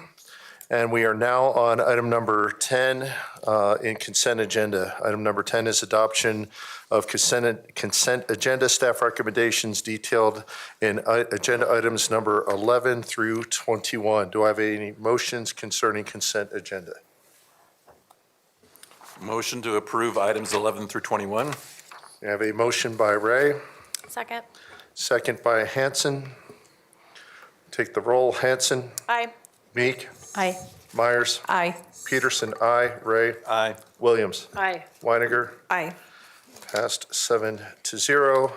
Moving to item number 22, which is approval of minutes. The recommendation is that the Board of Education approve the board minutes as presented. Do I have a recommendation, or do I have a motion? So moved. Moved by Williams, Second. second by Myers. Hanson, Aye. Meek, Aye. Myers, Aye. Peterson, aye. Ray, Aye. Williams, Aye. Weiniger. Aye. Passed 7-0. Moving into study action items. We now have item number 23, which is the response to the board response to bond and MLO election results. We have a 20-minute discussion scheduled at this point. I'll open it up for any comments from board directors.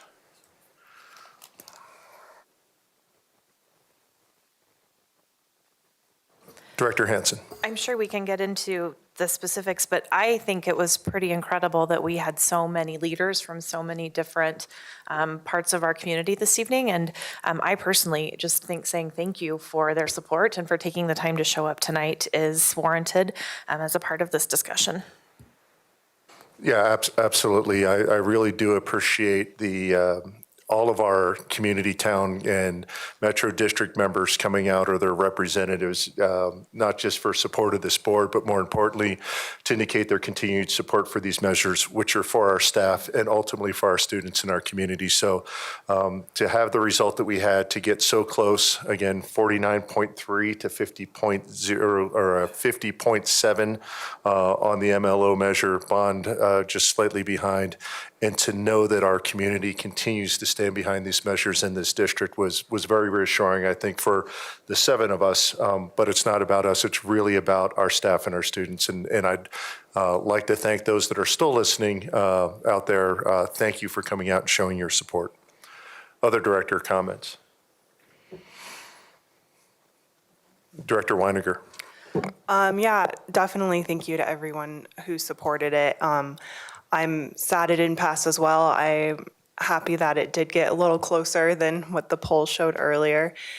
And I have heard there's some concerns here and there about, well, funding didn't pass, what does that mean? And I know that at least in Q1, that we just approved on consent agenda, our financials showed our expenses were below budget, so we're not in a bad place, so we don't have to make any changes soon. So I just want to give reassurance to people who are worried. Does that mean I have a job next year? You have a job next year. And if we ever do have to come down to making tough decisions because we didn't get this funding, haven't heard any whispers of that, but if it does come down to it, I just want to give reassurance that we won't repeat mistakes of the past of when we had a lot of teachers leave because of some bad decisions. So I think a lot of members here are familiar with our history, and we definitely will never make decisions that would hurt our kids and hurt our teachers and staff and hurt this school district. So I'm all for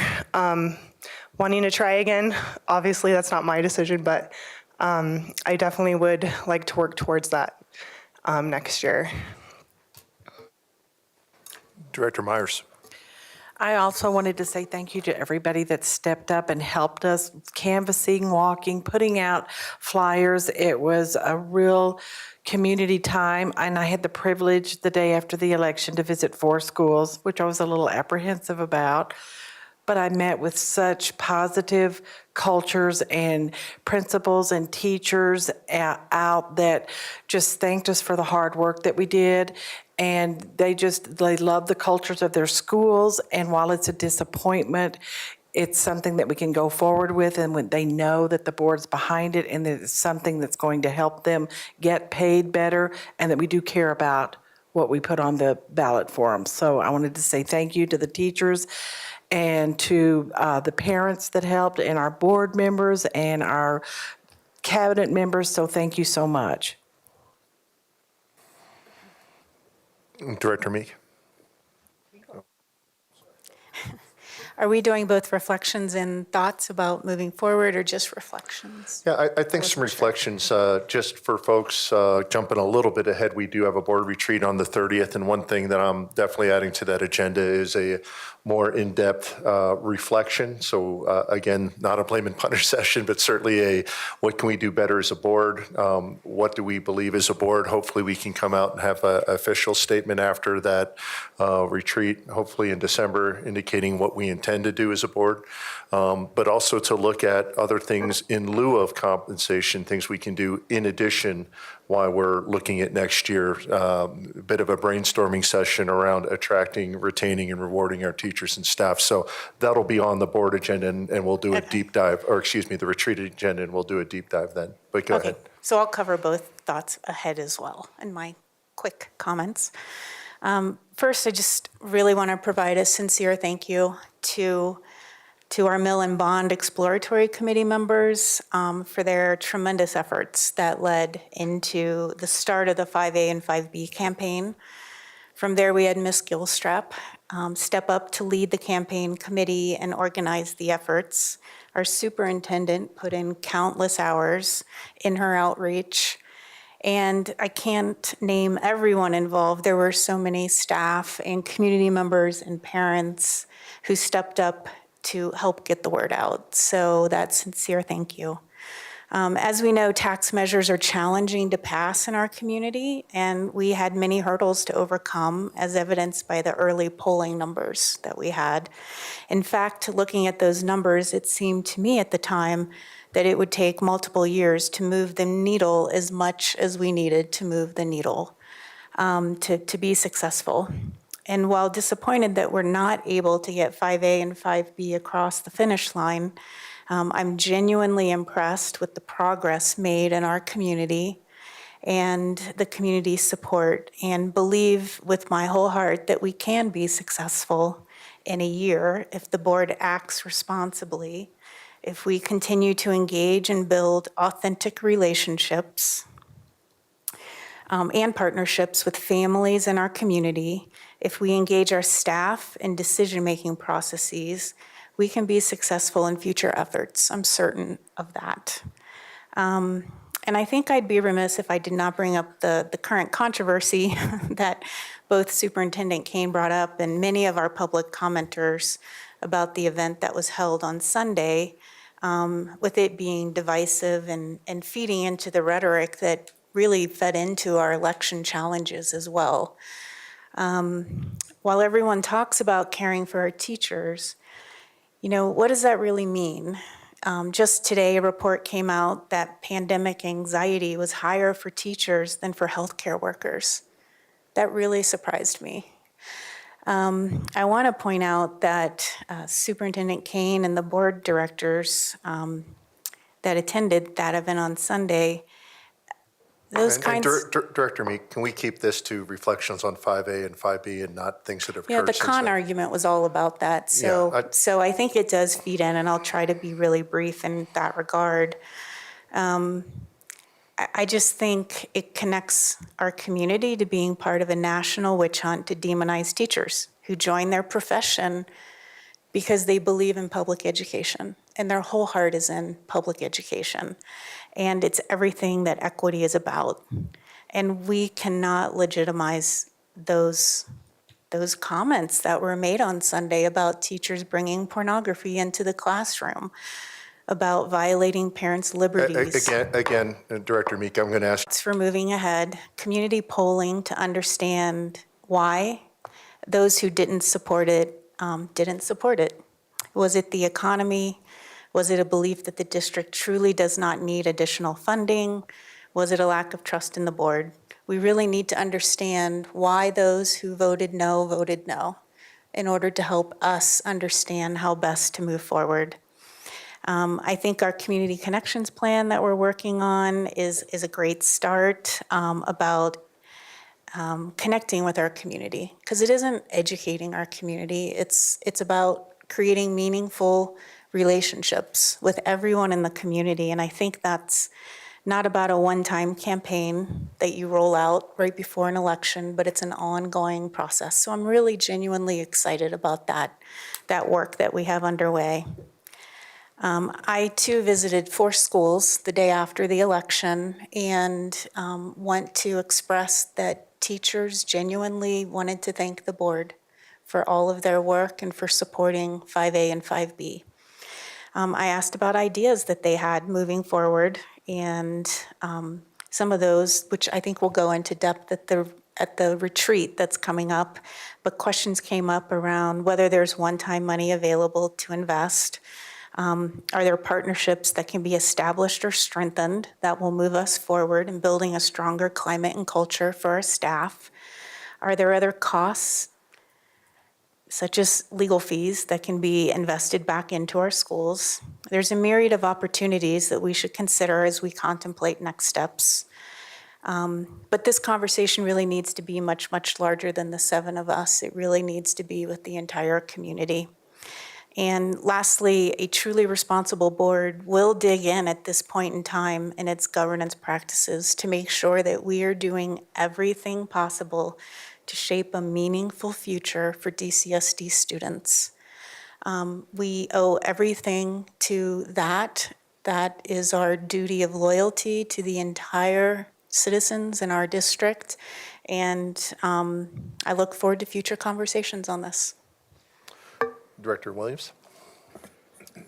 Yeah, so I just wanted to say how incredibly proud I was of the entire district and the community for coming together and being able to put our differences aside and really band together around 5A and 5B. And even though it didn't pass, I think we made huge strides. I personally appreciated all the conversations I had with community members at the education sessions that Superintendent Kane put on, door knocking, in the schools, pretty much everywhere that I went. So just thank you for those. And I also wanted to reassure you as one director, all the staff, teachers, IAs, EAs, nutrition, I mean, I could go on and on, bus drivers, that I, as one director, will continue to fight for you and to help make this district competitive with our neighboring districts. And you have that as a promise from me as one person. And then just to kind of touch base a little bit about what I've heard in some of the schools when I've been out there is that the one thing that they're nervous about after the elections was that, are we going to go back to just being this divisive board where we're just fighting one another all the time? And I just want to say, as one person, I'm not going to get caught up in the political stuff. And I think that we should all be very careful not to do that and not to be pointing fingers, but trying to understand. And specifically to you, Director Meek, tonight, that's not helpful. I'm happy to have a conversation of what I took from CPAN, but I'm not gonna get caught up in this. And I think that we need to show the community that as 7 board members, we are here for the right reasons. And that is first and foremost our children. Director Ray, did you have any comments? Sure. No, it's there's a lot of things of it to applaud. I would agree, and I would agree with the comments, and certainly I think our campaign group does deserve tremendous accolades. They were in a very difficult spot in terms of not being financed the way previous campaigns have been, and yet they did just a remarkable job. Superintendent Kane, I believe the accolades are well-deserved. You have worked tirelessly, and certainly your messaging is so clear for people to really understand, and I can't thank you enough for that. And I also want to just send some accolades to you, Director Peterson, because I know you were out there working with our fellow elected officials to get the kind of support we heard tonight. I know that was you working behind the scenes to really convince a lot of people who otherwise have not been necessarily supportive, but turn them to the point of where they're endorsing our district, I think is huge. So I want to say thank you for those efforts, because I know you have worked tirelessly for that as well. And quite honestly, was pleasantly surprised that it was as close as it was. I think we probably need to question polling. Elections and the nation elections, everybody was somewhat surprised with a lot of the results that a polling would have said otherwise. But I think that does deserve a lot of applause. I'm looking forward to us going more in depth with looking under the hood at what this all means. Because I certainly think that tonight, it's obvious we wanted to set the tone that the glass is half full. But there are those that also view it as half empty. And I think sometimes we shun those people, or we look down on those people, and we need to listen to them just as much as those people who are the optimistic, pro-positive, let's carry on. And so my worry, quite honestly, is that we not wallow too much in just really trying to find the positives, that we don't forget that we really need to dig deep and really try to understand. I really think it'd be worth our while to really compare the election results of 2018 to 2022, because we see some margins that we lost in 2018 that actually narrowed. And so although I think it's okay for us right now to compare it to the polling that was done, but that was only 400 people. The 2018 election, similar to this election, was 70% of the people that could vote. And so I think there's some real benefit for us to have some hard conversation about what is that? What does that mean? How did we lose some of those voters that voted in 2018? How did we lose? What's up with that? And then to listen, to really understand why they may have chosen not to support this time around. But I know that's for a different day. I mean, I do want to end with just saying I agree with all the sentiments. There's a lot to be proud of in terms of what was accomplished. There's a lot of people that deserve a lot of accolades for carrying this campaign, and I would certainly echo those. But I'm looking forward to now moving forward as well and really digging deep to understand. I also want to just capture Director Williams' plea that this board continue to work as we did for this particular campaign.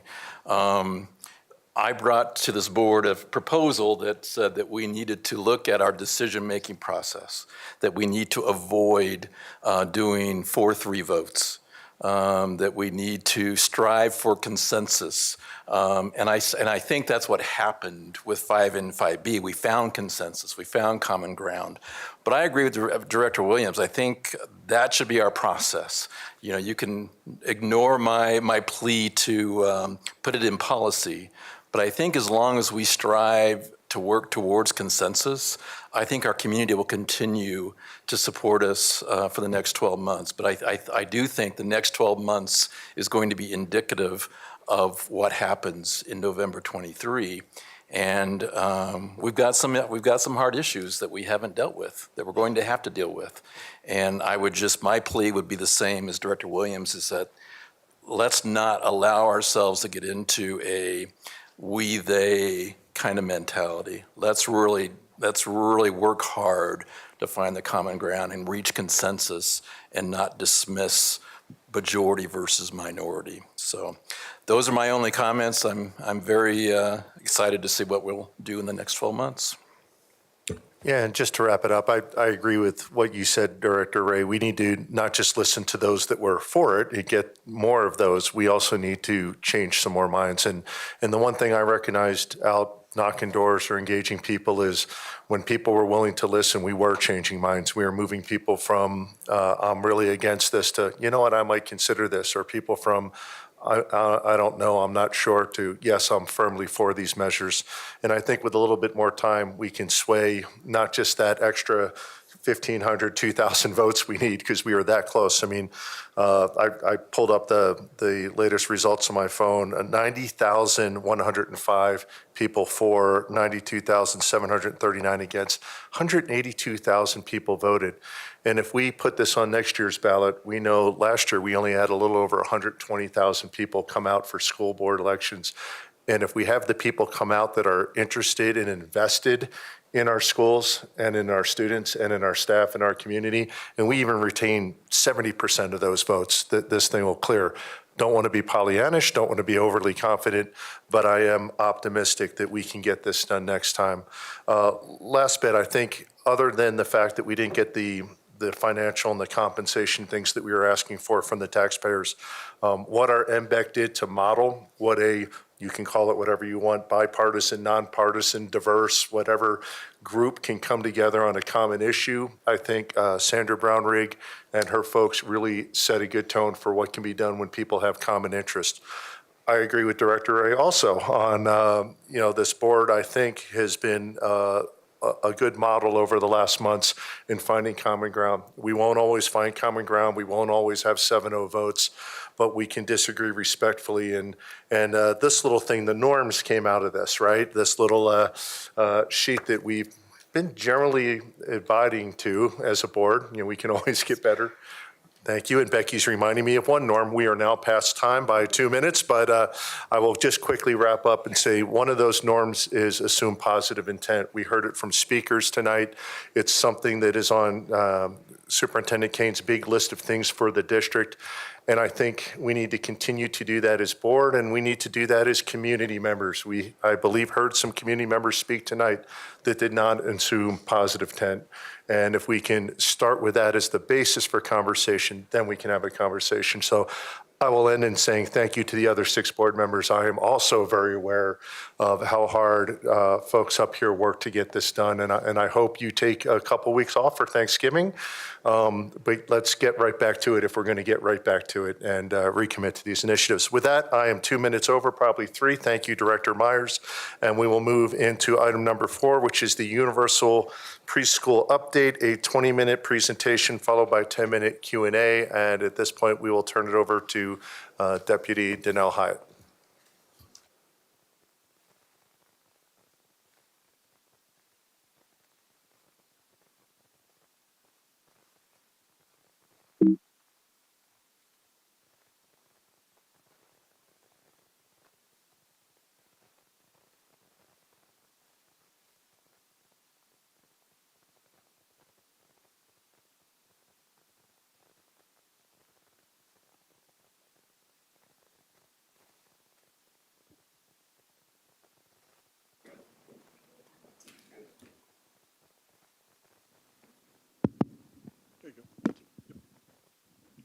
Thank you, directors, for having us here this evening. I am joined by our Director of Early Childhood Education, Lisa Graham. She will be co-leading this important update for all of you. So we are here this evening to provide you the information that we have currently around universal pre-kindergarten programming and what that is looking like for the Douglas County School District as we know of it today.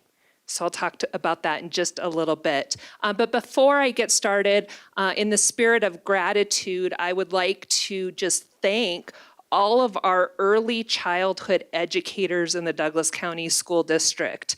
I had the opportunity on October 31st, our district PD day, to join them at the PACE Center where they were participating in professional learning and development led by Lisa Graham. And they are just a truly phenomenal group of passionate educators supporting our very youngest learners in this district. And I encourage you, as you're doing all of your school visits, which I really enjoy seeing and hearing about, to go into early childhood, go into a preschool classroom if you get an opportunity when you're visiting, because you will get to see firsthand the pay as it is right now, who is responsible for coordinating UPK in the Douglas County School District, who's eligible to participate, what's the timeline for implementation, what does the current state of preschool programming look like in the Douglas County School District, and what are our recommendations? And I want to couch this in,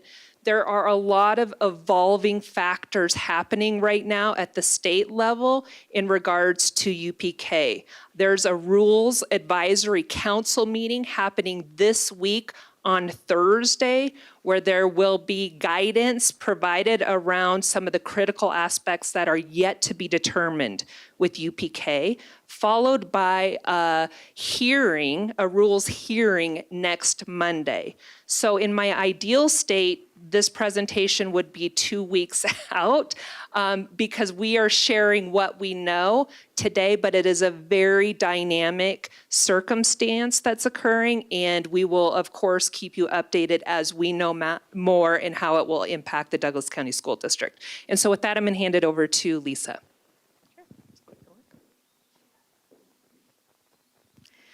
So starting with the why is this began several years ago with Prop EE, which was the tax on nicotine and nicotine products, including vaping and vaping products. And that the tax revenue garnered from that would be used to fund the UPK initiative. And House Bill 211304 created a new State Department that just began earlier this year and is the Department of Early Childhood. It is separate from Colorado Department of Education, and it is separate from the Department of Human Services. It is its own state entity that is specifically designed to oversee the early childhood arena. And we know that the research that shows that children who attend a high-quality preschool will have better outcomes, both post-secondary outcomes. They will have less likelihood of experiencing poverty or be in the criminal justice system.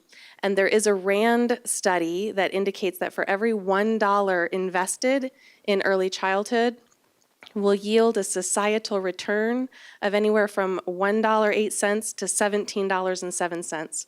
It's a phenomenal return just to invest in our littles. This we thought was important to show you is the organizational structure. So this, and I'm not sure if there's a laser on this, so I'll just indicate at the top, is our Douglas County Early Childhood Council. And here today in our audience is Diane Smith. You may know her as one of our retired administrators. She is our we're waving, everybody's waving. Hi, Diane, she's back. She is leading that charge as our director of the Early Childhood Council. Under that DCECC organization is the local coordinating organization, the LCO, and that is headed by another one of our retired administrators, Gigi Whalen. See, great retired administrators always come back. And so that LCO really has the primary charge of coordinating the initiative for finding out all the slots available throughout the county, not just the school district, but the entire county of Douglas County. Underneath that, you'll see the different type of program entities. Douglas County School District is one type of provider, and underneath Douglas County School District, we have both early childhood and BASE, which is the before and after school enterprise, as well as our charter schools. There are also community-based programs that are a part of this, which are programs like your KinderCare, Primrose, Goddard's, La Petite's, those that are in the community. Our private faith-based organizations like our Little Blessings and Colorado Christian Academy. And then it also includes our in-home, so our family, friend, or neighbor care providers as long as they're licensed.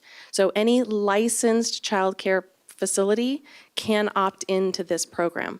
So all of those in the entire Douglas County community area are a part of this initiative.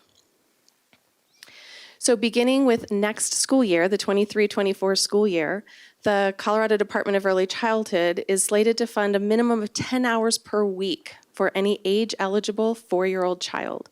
And that age eligibility is with that October 1 cutoff. Similar to how our kindergarten has a 5-year-old by October 1 cutoff, early childhood is a 4 by October 1. Similar to how kindergarten is non-compulsory, preschool is also non-compulsory for families. So it is optional and voluntary for any family to participate. It is also voluntary for programs to participate. Programs are not required to have to opt in to the UPK initiative to participate. Some children, and this is part of the yet to be defined, some children will be eligible for an additional amount of hours, the specific amount of hours yet to be finalized, or the specific funding allocated for those hours yet to be identified. We're hoping to learn more on Thursday and at the hearing on Monday. But some of those factors that we're looking at for students, what used to be couched under the Colorado preschool program is now shifting over under UPK, and these are some factors of what some of those additional eligibility factors might consist of, which would be low income, if they're a dual language learner or the in-home language is a language other than English, a student who has an IEP, a child who is currently in foster care, or who is experiencing homelessness. So the intent is for families to have an option, which is why it's critical to have a mixed delivery system. Mixed delivery means there is not one size fits all. There is not one specific program that is eligible to participate. So that's why we have in-home as well as community, as well as district and charters and faith-based, and all types of programs are encouraged and invited to participate in this so that families have the widest array of options available to them to make the best choice for their own child. So any licensed childcare provider is eligible to opt into this. The quality standards for those programs has yet to be defined. The Rules Committee, or the Rules Advisory Committee, is expected to begin in January, from January through August, to chunk those quality components into more manageable pieces so that programs aren't inundated with all of the quality standards at once, so that they can grow into having and meeting those quality expectations for their programs. The projected enrollment, we are currently forecasting at what our current 2022 enrollment is at and holding flat for that based on our historic trajectory and the projections that we've had with birth rates, et cetera. And so some of the analysis that we've used has been our historic enrollment trends, what our families have currently chosen as their first choice options of where programs are available, and then again, those birth rates in Douglas County. So the anticipated eligibility of students is between 2,400 to 2,700 age-eligible 4-year-olds, according to the birth rate. And it's at about 75 to 80% of the 4-year-old birth rate, because they know some families will simply not choose to opt into a program as this. They just want to care for their kids at home.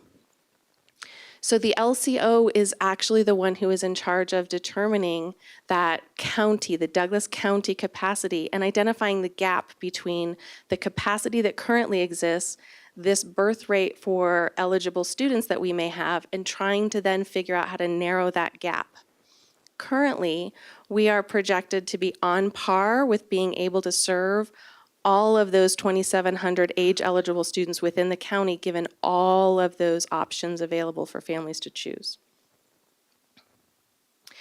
This is an example of a heat map that was designed using only one set of data points, and this is just the early childhood education data points for where we currently have programs available, families who made that a first choice selection. So you can see the areas that are in orange or in red. It may look very similar to what you would imagine seeing with the capacities otherwise that you've seen with the Long Range Planning Commission. Our Parker area growing, capacity needs identified in early childhood, same way that they are for school age.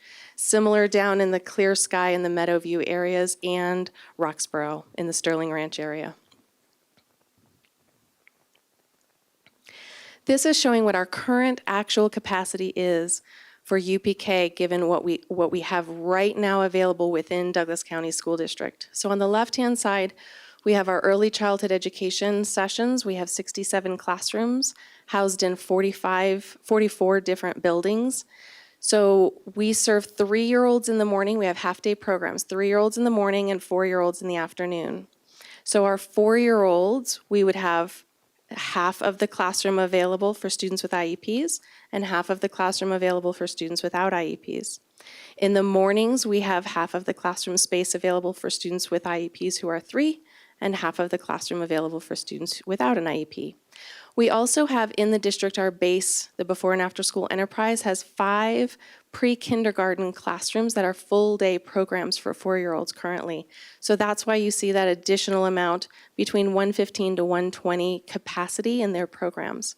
So for district programs, we have 1192 total available spots for 4-year-olds right now. On the right-hand side of the chart, you see the availability and capacity within all of our charter locations. The comparison, some people are asked, what's the difference between an early childhood program and a BASE program? So this is a very small snippet of some of the comparisons between. Both of our programs are rated at a quality rating of a 3, which is the beginning of that initial quality from the Colorado Shines. We have 67 classrooms in 44 buildings. There's a list there that's attached. If you were to open it, it would show you where all of those are located. For BASE, there are 5 classrooms at 3 locations: Cougar Run, Coyote Creek, and Mountain View. The number of students in an early childhood classroom, again, we have mornings and afternoons, is 16 students, and there are 2 adults at all times. In addition, we have our special service providers. Those are your speech therapists, your occupational therapists, et cetera, who provide those specialized services to students with IEPs that also go in and join those classrooms. The ratio in our BASE programs are 24 students to 2 adults. They also have program managers available within their regions to help provide additional support as needed. The length of time, or the hours a day, our early childhood sessions are 2 hours and 45 minutes, Monday through Thursday. BASE serves students for 10.5 hours per day. So they serve students from 7 a.m. to 5:30 Monday through Friday, and they also serve students during PD days, during breaks, etc. The tuition is for early childhood on a monthly rate. Some families can choose 2 days a week, either Monday, Wednesday, or Tuesday, Thursday, or they can choose 4 days a week of Monday through Thursday, and the rates are listed there. And in BASE, they have a daily rate, where if they're there for the full day, they have a daily rate. And they currently are able to serve some of our students with IEPs in their BASE program. We're piloting that to see, does that work? How does that work? Is that something that is sustainable that we can continue? So that's why there's a different rate if a student is dual enrolled in early childhood and BASE. And then we thought it was important to recognize the staff vacancies that we have, which is a workforce issue that we have, not just in Douglas County, it is throughout the state, throughout the nation in early childhood. So this is a number of our vacant positions that are currently, current as of November 1st, I did not look today, the number of vacancies that we have for preschool teachers, EA4s, EA1s, speech language pathologists, and OTs. And then the vacancies that we have in BASE include their leads and their subs. So when we think about solutions, we have to think about our workforce availability as well. The funding has yet to be finalized, but this is an example of what a 40% of the base pupil rate would equate to if your base pupil rate were $8,068.94. Then that 40% rate would be $3,227.58 per pupil of revenue. So the statewide base pupil rate is currently at a minimum of 40%, but the final percentage of that has yet to be finalized or determined. Again, we're hoping Thursday, Monday. And that rate will vary by region, as it does currently for our regular K-12 per pupil ratio. If funding remains available, then this committee, the Department of Early Childhood, is also committed to looking at additional eligibility factors, including for our 3-year-olds with IEPs or 4-year-olds with IEPs, and then 3-year-olds who may meet those other qualifying criteria. The caveat to this is to recognize that only school districts or administrative units are eligible to apply for the waivers to serve those 3-year-olds. So they are not eligible in other locations or settings to receive the funding for serving those particular ages of students. So the current 3-year-old, 4-year-old programs that we have in early childhood would remain in effect. So the enrollment process that we're anticipating will begin January. There is a Bridge Care as the vendor who is in charge of creating a universal application for the entire state of Colorado. That our local coordinating organization will be sort of the clearinghouse or the housing unit for that universal application. All families of age-eligible students who want to participate in a preschool program through this process must apply to that universal application process. Then the system will do a match. So families will be able to select up to 10 of their preference providers, and they will prioritize that list of those providers according to their first, second, third choice.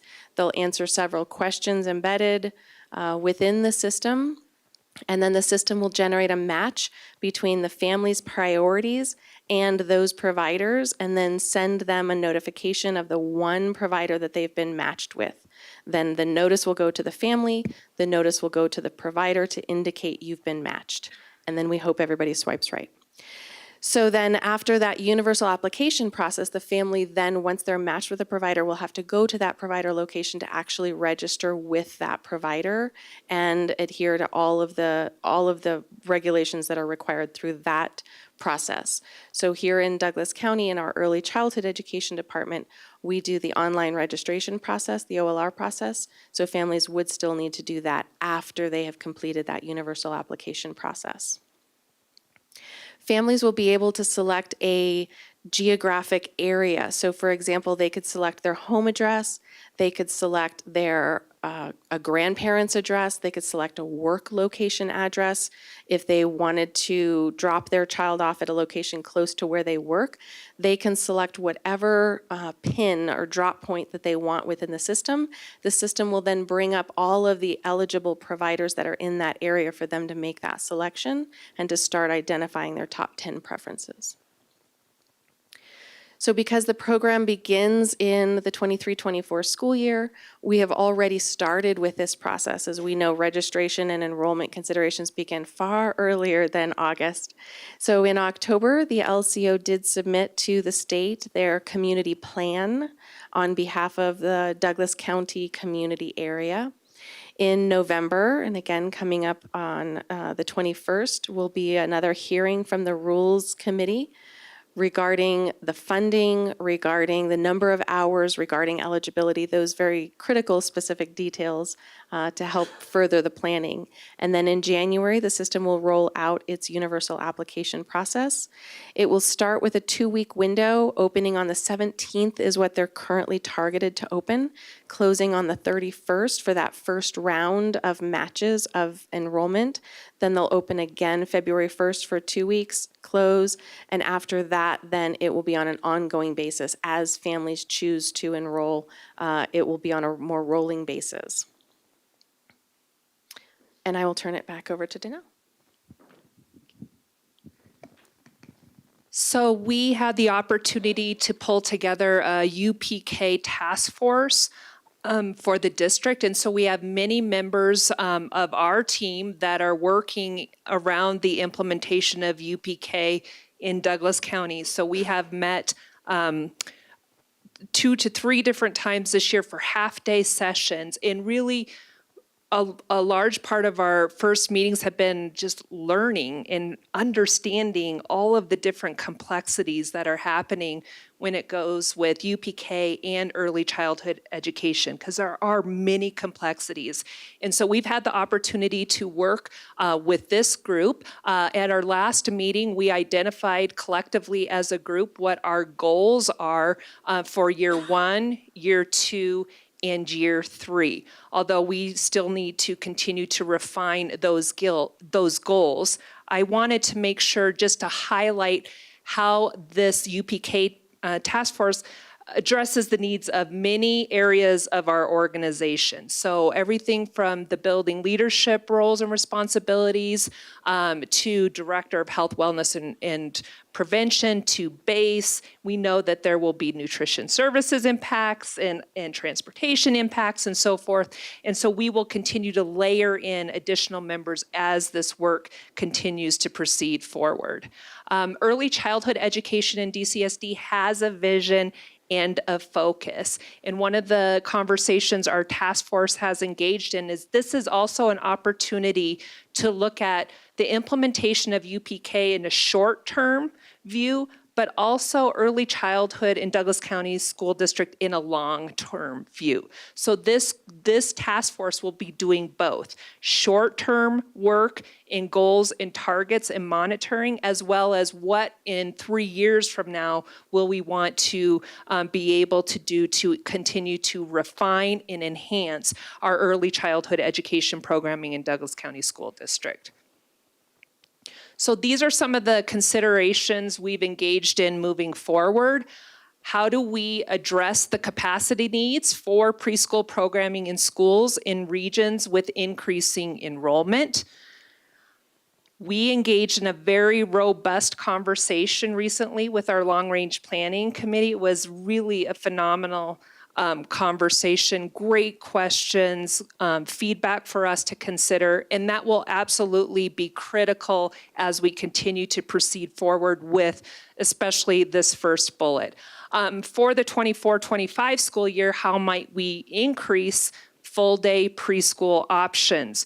We have to be very careful that if we do increase options, we don't take away other obligations and options we have to serve and support our 3-year-olds still. And so there are complexities. I think sometimes we hear, let's just do full-day preschool programming. And that's not as easy as it maybe sounds. There's a lot of variables that have to be considered with that. What will the cost be of adding full-day programs to our district? Right now, as we just mentioned, we are still waiting to get the information about the specific funding that we will receive.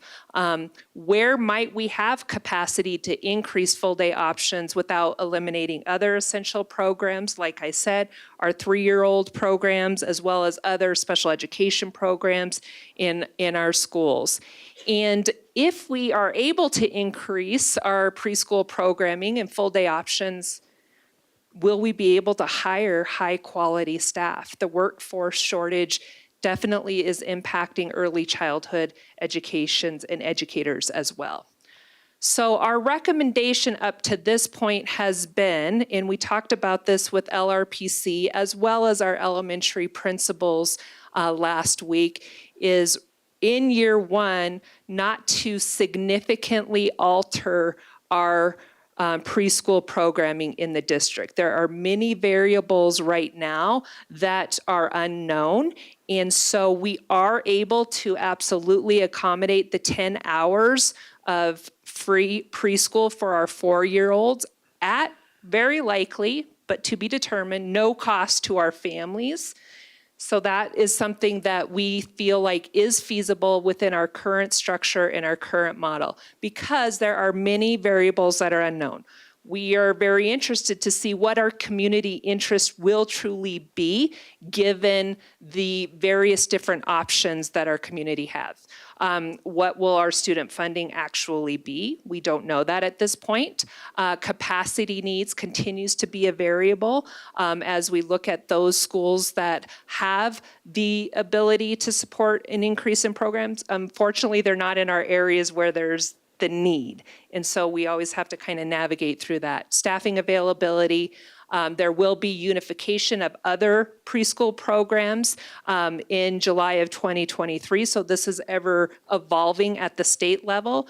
The risk factors and additional hours of care are still to be decided.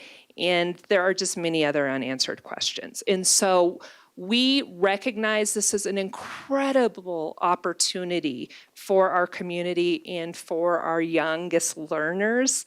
And so we really need some answers to be able to do this and do it really well on behalf of our students. So, questions? Okay, board, we've got about 10 minutes up or allotted for questions.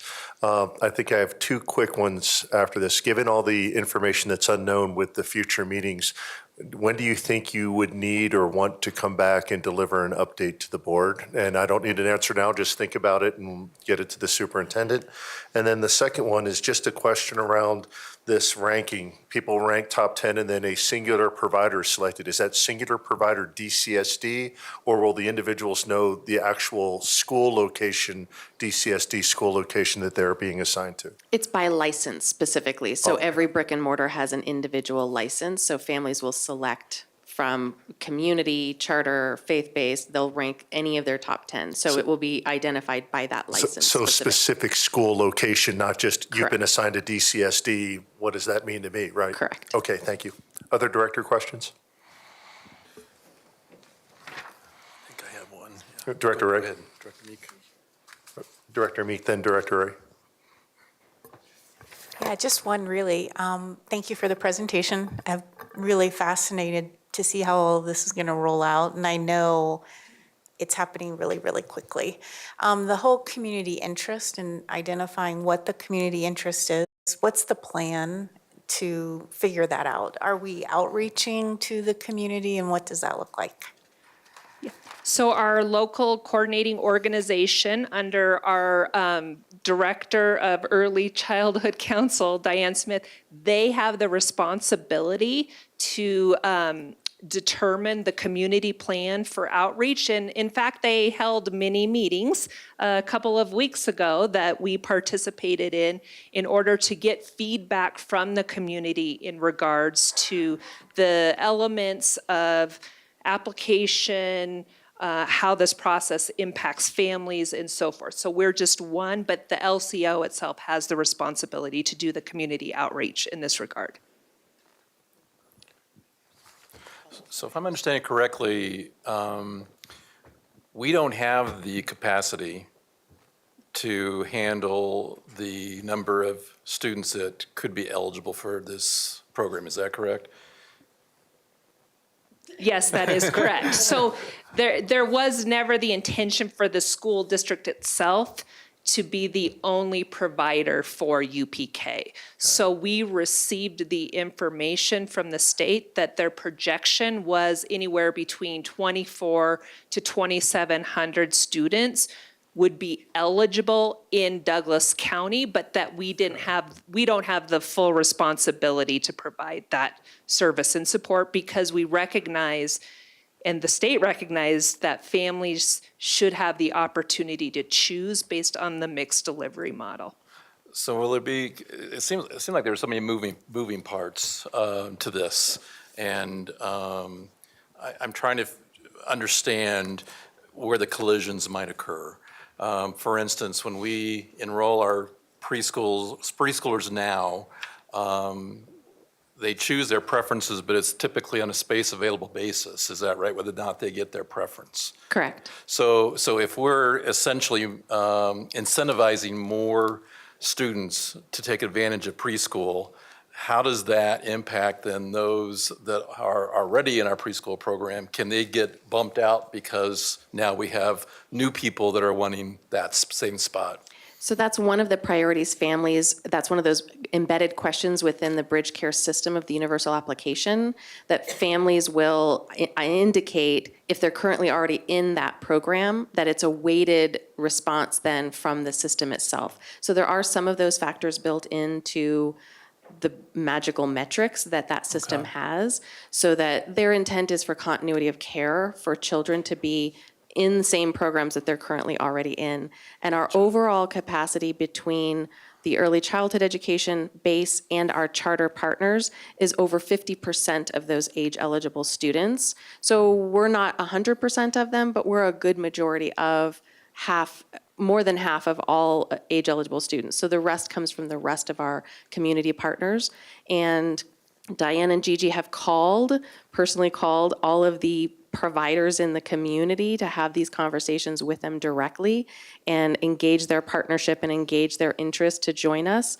And that's why we're at about 2,700 right now as far as those who have voiced an interest for opting in. Some who have been a bit reticent or not willing to fully opt in yet, it's because they're still waiting for some of this information before they commit to fully opting in. But we do anticipate within the community that Douglas County will be able to serve all age eligible students of families who choose to want to do that. Now, in the specific one that Tuition relief.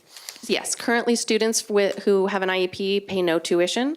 Students who are eligible under the Colorado preschool program pay no tuition. That funding comes directly from the state as far as that tuition reimbursement component. This current year, we have a grant, so we're waiving the registration fee for all families, the $100 registration fee. We're also providing some tuition relief for any current families of 4-year-olds by about $45 for a 2-day-a-week or $90 a month for a 4-day-a-week participation. So we're currently providing some of that tuition relief this year to help incentivize families to want to come back to preschool. It's been a rough go post-COVID to bring them back.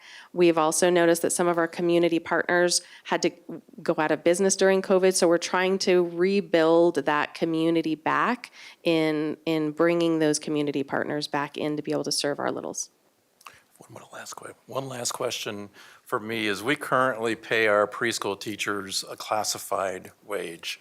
We don't, in my opinion, respect their credentials. And when I see that we're continuing then to expand a program to where we may even have more students that have more needs, and we continue to pay our preschool teachers a classified wage, to me is unacceptable. And so I'm wondering, are we talking at all about looking at that preschool teacher and their compensation path? Because I think that's been a concern for many, many years.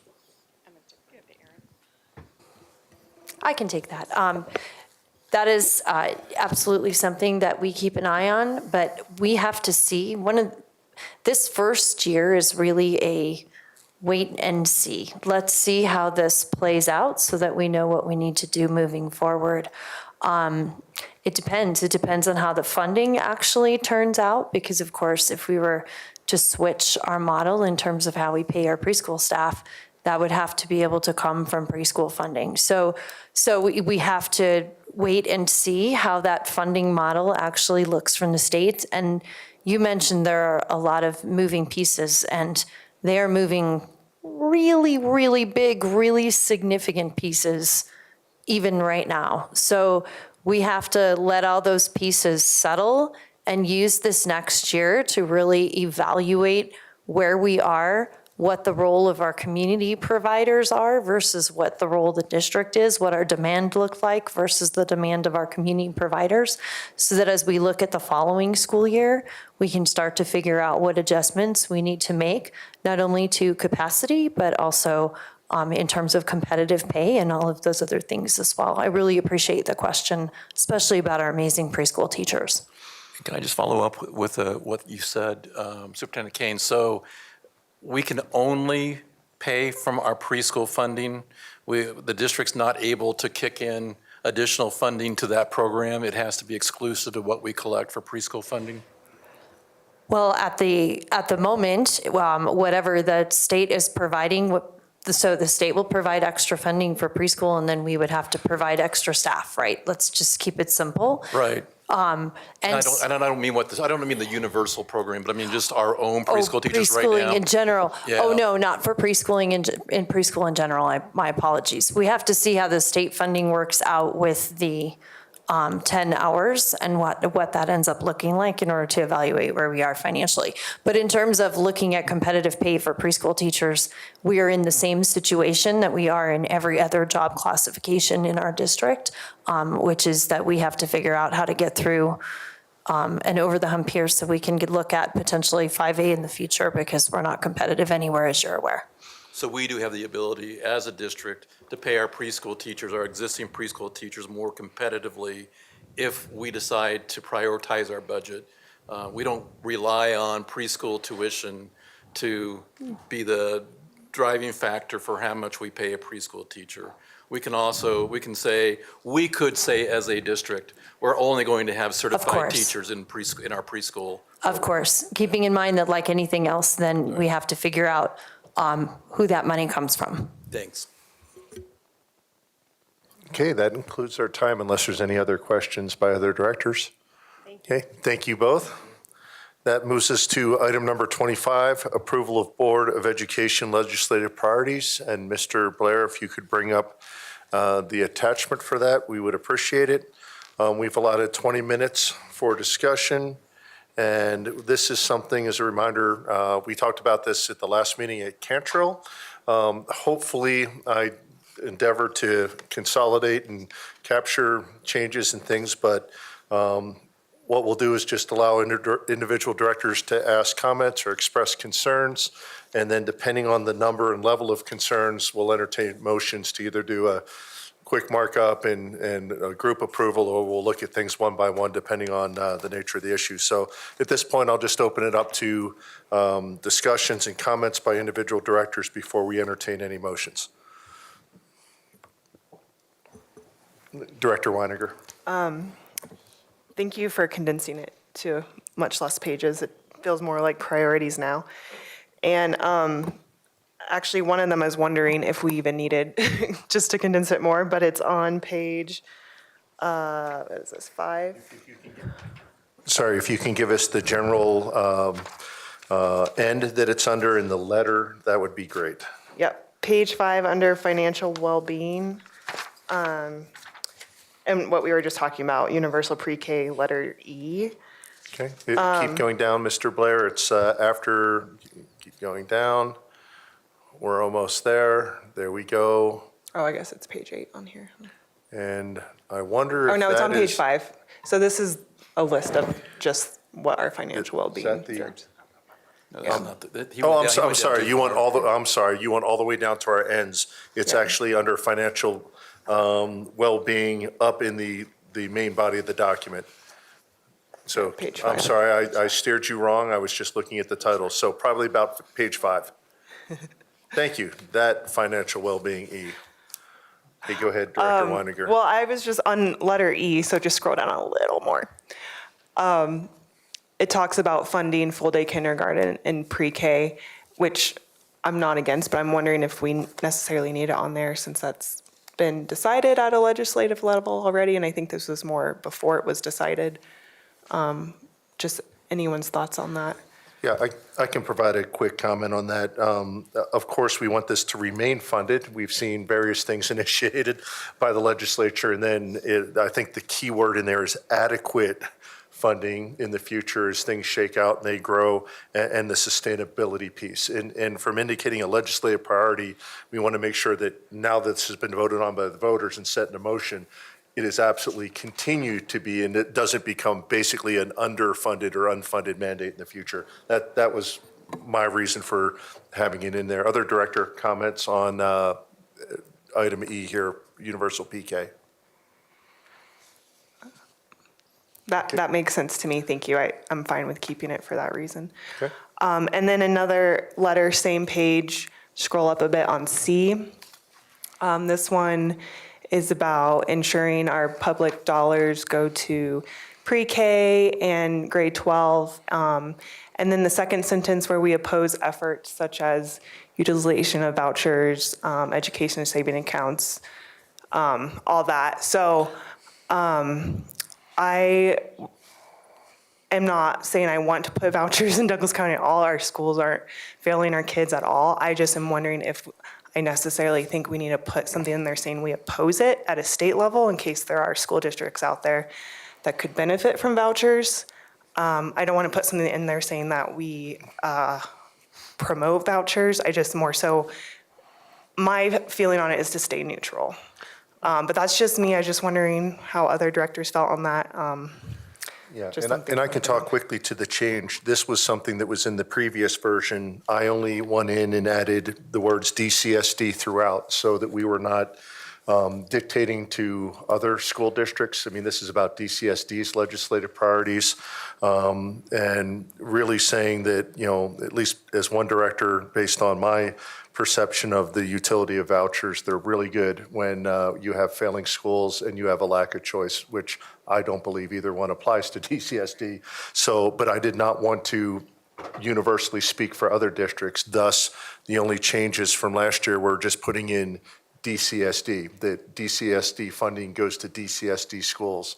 And we're making sure, you know, that we talk about within Douglas County, so we're not dictating to other districts what their priorities may be. Other director comments on that? Director Ray? No, I would concur, and I appreciate, Director Weniger, you wondering about the other districts, but these are priorities for us.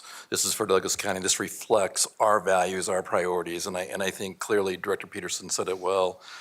We do not have failing schools. There's really no need for a voucher program in our district for that reason. So I think, I feel strongly that it needs to stay there. It needs to be said just as it is said. The only thing I'm wondering, and I understand now, Director Peterson, your rationale about adding the within Douglas County. I actually questioned that because I thought, well, it seems like we're saying we only oppose vouchers that are used within Douglas County, but you could use a voucher to go outside of Douglas County. So I just kind of X that off because I just figured it didn't need to be there. But yeah, now that you explain that interpretation, I'm happy to, and I'll try to keep track of all of these. Under page 5 under C, we can certainly strike within Douglas County, just so it's not misinterpreted. But I think you understand the intent. Yes, but I do indeed. Thank you. So if we're keeping track of potential motions, we're so far talking about striking within the words within Douglas County at the end of C under financial well-being. Director Meek. Yeah, sticking with that one. But first, I want to thank you for doing all the work of pulling this together and listing the red line document, because it's just much easier for me to follow changes that way. Honestly, I don't think we are going to be able to complete this task within the time that we have allotted, because there are significant changes throughout. I don't think we're going to have time to go through them all. I wonder if perhaps we think about dedicating a work session time to actually spend time working through these as opposed to rushing it through. And I'll use this one we're talking about as an example. I don't want to pass something that maybe we shouldn't. So when you read this, it says DCSD supports ensuring that public tax dollars for PK-12 education are used exclusively to fund DCSD PK public schools, including DCSD authorized charter schools. By adding DCSD, the way I read this now, it's saying that public tax dollars for PK-12 education are exclusively for Douglas County schools. But public tax dollars are state dollars as well as local dollars. And so you could read this saying that all public tax dollars should be going to Douglas County schools. And I don't think that's what the intent is for this, but it's confusing in that regard. And if you're trying to say all local public tax dollars for PK-12 education are used exclusively to fund our schools, well, that's that's how the state funding works. So I'm just not sure what you're trying to do by adding DCSD here. And I just worry that if we try to rush through these changes, we might be putting things in place that we're not going to have time to talk through, because there's changes in almost every single one. Yeah, I understand your concern. We did talk about it for, I think it was an hour and 15 minutes at the last one. So if there are particular ones, I think we can talk about it. How many more, do you have other sections that? Yeah, you would, a lot, okay. actually. So do you want me to continue with other concerns? Maybe, or should we resolve let me, C first? Let's maybe table C just for a second, and maybe we go through other directors. And if other directors just have a 1Z, 2Z, or whatever, then we'll look at how many you have and things like that. So I'll open it up to other directors before coming back to item C. I have another one too, but I'm glad for other directors to go before me since I've already. Yeah, maybe we'll just go down the line if you don't mind, Director Hansen, if you had. Sure. Sure, thank you. I think it's important to frame this conversation. I know we spoke about it previously, but different people watch different meetings, and there are some pretty important topics that are included in this. I think just to tee this up, it would be really helpful if you could explain exactly what this document is, exactly who it goes to, and what it is used for before we even continue this conversation. I do not want anyone watching to confuse our discussion with implementing DCSD policy and think it's really important given some of the things that are included in the topics to clarify. Yeah, excellent. Mr. Blair, if you can just go up to the very first paragraph of the document at the very top, page 1. And we did discuss this at the last meeting, but it's worth reiterating. The statement is right there in the very first paragraph. These are priorities that we, the board, are putting out that we are going to send to our local legislators. So as they are looking at governance, or they're looking at policy and things that could affect us, they know what the intent of the school board and the district is in terms of what we believe would be favorable and things we would support, and conversely, things that we believe would be deleterious or things we would not support as a district. And it's really just to guide them. That second part, honoring Colorado's local governance, is it's stated in our Colorado Constitution under Article 9, local control in education is clearly what the Constitution anticipates, and this is one way for us to communicate through this document to legislators and lawmakers what we believe would be in the best interest of the district. So to Director Hansen's comment, this is not a change to any of our existing school policies. This is not us directing the operations of the district. This is just us providing guidance to legislators that if these things should come up, this is where this board and this district stands relative to those matters. So thank you. Does that answer your? Yeah, I think that that's just really important that our community knows these are not DCSD policies. This is really just requests and recommendations for consideration to other elected officials.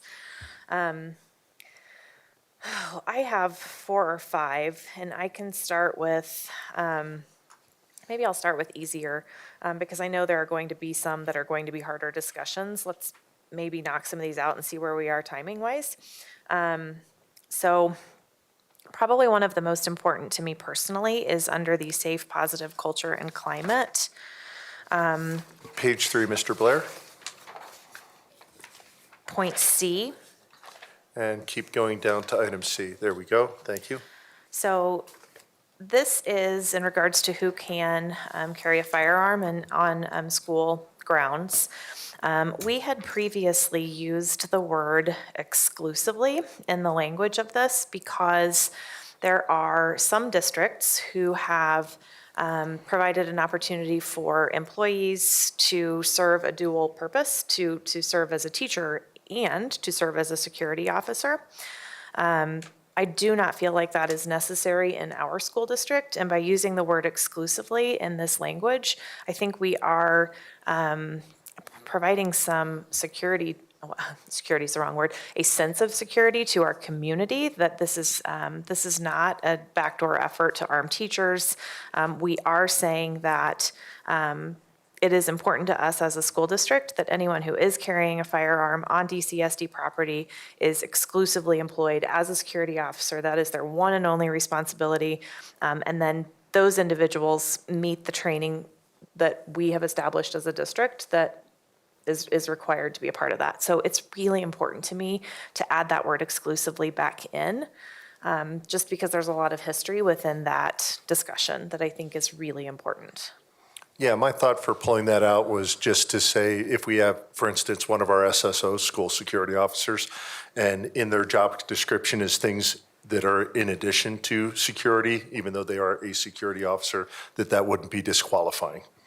I think the risk of a gray area with what a security officer's designated responsibility is significantly less than, if we're trying to balance the scales of the language we use, the message we send to our community by excluding the word exclusively is I think it's a problem it is a problem for me, and I think it will be a problem for our community. And I see the problem of having security officer, the SSO's job, the job duties overlapping or be confusing somehow as a far less significant possibility compared to the risk of our community saying what's happening. Yeah, in any case, it was intended to say if your description is not security officer, obviously you would not meet this. Again, we're not writing policy here. We're talking about legislative prohibition. And I think the big one here is, it's the continued, if you will, prohibition of individuals possessing firearms, dangerous weapons, ammunition. This is not, we continue obviously to support that. We don't want people that are not security personnel employed by the district or our SRO partners in law enforcement, sheriff's office, et cetera, that are assigned to our schools or responding, obviously, to be able to come on campus. But I wouldn't be opposed to putting exclusively back in. It would mean a lot to me. Okay, you can keep going. Another one that I hope will be easy. This is just more than anything, I think, a point of clarification that I need. On the outstanding educators and staff, let's see if I can find where we talk about it. There's actually multiple references to alternative pathways to teacher licensure.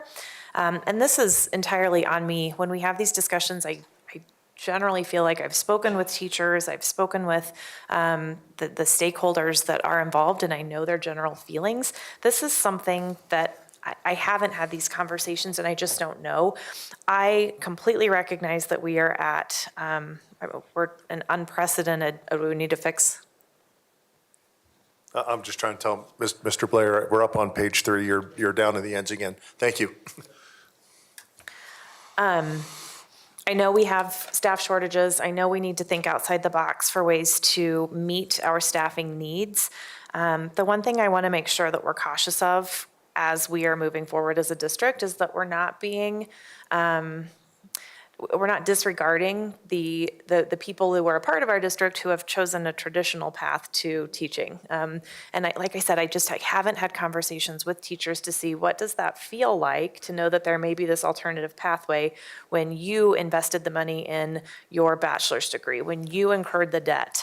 My only experience that I can compare it with is when I was taking the bar exam to become an attorney, I had to take it in every state I wanted to be licensed in. And then 2 years later, they came out and said, oh no, we're gonna offer reciprocity between all of these states. You just have to file a form and you're licensed.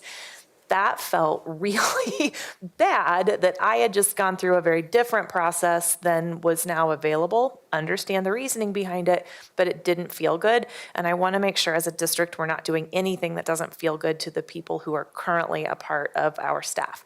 That may not be something that needs to be included in legislative priorities, maybe something more just hear my heart and know how we need to protect the people that we currently have on our staff more than anything. But I just needed to say it before I could support this. Yeah, Superintendent Kane, I believe you have a comment on that. I just wanted to make sure to offer a clarification that right now alternative licensure pathways, whoever goes through an alternative licensure pathway does have to have a bachelor's degree. So they would have also invested in a bachelor's degree just as an aside. But what I have heard teachers and people express about alternative paths, we certainly, as you said, have to have alternative paths to address the teacher shortage while maintaining that high level of rigor and quality to make sure that we're always putting high quality teachers in front of our kids. So I don't know if that helps you, Director Hansen, at all, if that clarification helps, but that's just a clarification. Do you want me to keep going? Was there a recommendation for language change? Not necessarily. I needed to understand what that looked like. And I think I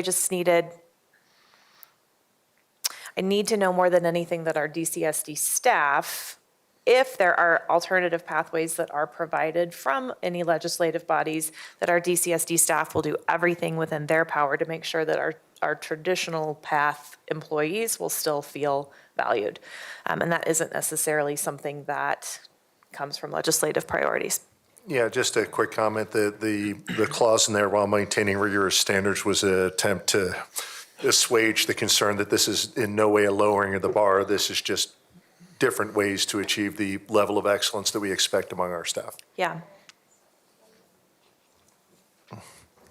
I apologize. Ms. Thompson just texted me a really fantastic point.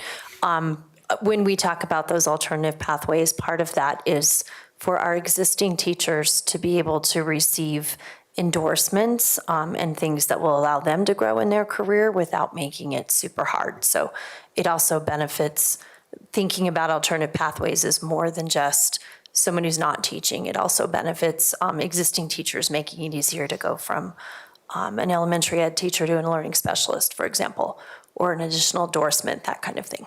Thank you. I will stop. Thank you very much. And getting ahead of ourselves, I'd love to see things for maybe our EAs that work with special needs, work with the district to get licensure or additional qualifications that maybe we could provide.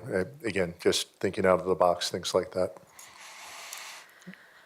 Okay, let's jump off the cliff. In the collaborative parent, family, and community relations, point A, I was going to let somebody else do this. I really wasn't planning on, I didn't have my thoughts written out. So this is going to be off the cuff. Let me see what I can explain here. First of all, we are writing legislative priorities. There is almost no way to have conversations about politics when we are requesting our politicians to consider different topics. That is really hard. Sitting here in the seat sometimes just feels like whiplash. The district's going this direction, the district's going this direction.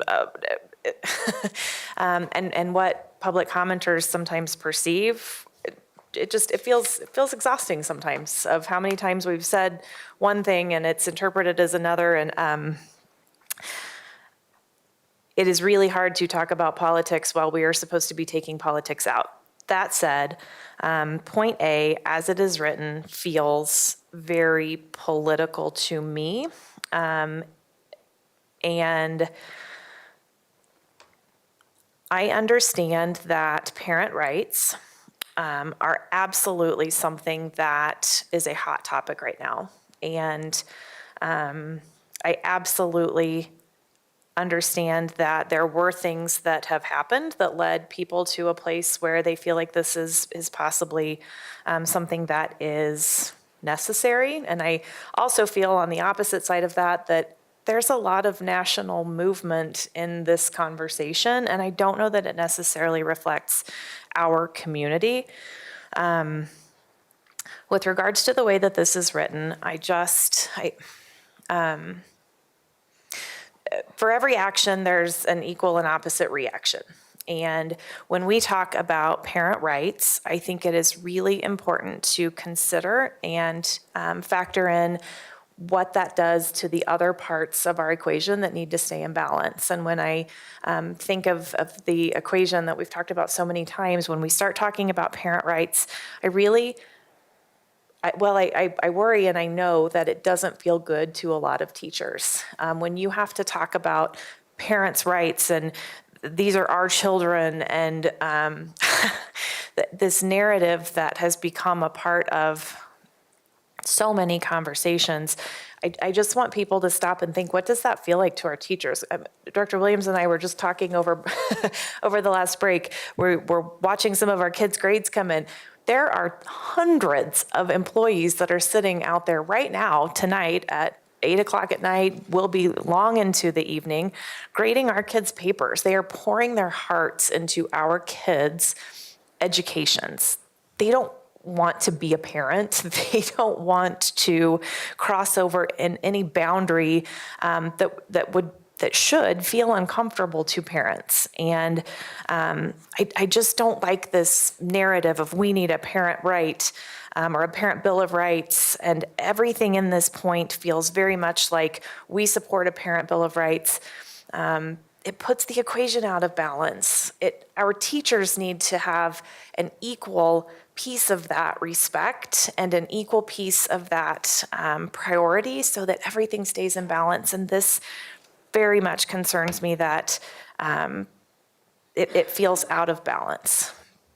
Yeah, and it was actually my intent to do the exact opposite by putting in the phrase there, supports legislation that respects and supports parents' values and beliefs. But the key one here is while strengthening the mutually respectful partnership between parents and educators to support the academic growth and achievement. It really was, hey, sure, this is a trend, support parents' rights. However, this is not a parent versus teacher, which team are you on? That's a false paradigm. We support, the intent was to say we support legislation that does support parents while strengthening the mutually respectful partnership with parents and educators so that equation didn't get out of balance, or at least that was my intent in the first part to say that. But I also, and this is as one director, believe that we need to recognize that those are different. That those are parts of that triangle that we've talked about, the student, the parent, and the educator, but they're different, right? They're different roles, but it has to be a partnership to make it work for the student. And that's the part I was kind of trying to stress in here, that if we're going to support, quote, parents' rights, it must be to strengthen that partnership with the teacher and put those back into balance. So maybe I didn't craft it correctly, but that was the intent. Director Ray, and by the way, before you go, we are just over. So let's maybe take a pause here, and if we think, just based on the number, and Director Hansen's still going through hers, and before we get down here, I thought that the last board meeting would preempt a lot of this. Obviously, I misestimated. So if we want, I'll take Director Ray's point on this topic, but if we want to put on a separate session without a vote or something just to work these out, we can get that scheduled, and we will still need to come back out to the public and have a vote on accepting whatever the final item is. But we don't have to run into the wee hours of the night if we think it's just better to have directors go away, sit on this, read it for a while, sit on it for a period of time, and then come back. Again, we can't have offline meetings and stuff, but if there are particular areas that you think need attention, we can do that. With that, go ahead, Director Ray, to follow up on that. Well, I don't know if you get your question answered, Director Pearson. I don't mind spending more time on this if that's the question you're asking, because I don't know that I have a lot more things to bring up. But I did want to respond to Director Hansen's concern around balance, and I think it would, and I haven't had time to really draft what that might look like, but after this is to give some kind of a statement that also says that we respect the professional career of an educator. We've made a point to say we recognize and respect the parents' rights to do these things. We also ought to have a statement to say we also respect the educator's profession in terms of determining best practices for instruction, or something along those lines. I know in my former schools, we would talk about that the parent brings the perspective of the child, the teacher or the school personnel brings the perspective of a student. And it doesn't mean that they compete. It just means that we honor the fact that we have two very contrasting perspectives that are very beneficial to the welfare of the child. But I think that might help what Director Hansen's is, if we could just add another statement that says, this is what we respect about the profession of being an educator, and that's equally as valued in terms of these priorities as the role of a parent. So, and I'm sorry, I don't have a draft of a statement, but do we want to continue on, or? Let me just take a broad survey of the board, not a formal vote. We could either move through and get some more of this ticked off, or we can, checked off as we move through, or if we just think it's too much to bite off tonight in this time, I'd be happy just to table this item, and then I would ask that individual directors would have to contact me. Do we add this to a working session on our retreat? I think we have a lot of other stuff to go through there, mainly policy governance and some things around monitoring, and certainly the review of 5A and 5B and some brainstorming there. So that may not be appropriate, but we don't want to sit on this. We want to get these priorities out to legislators.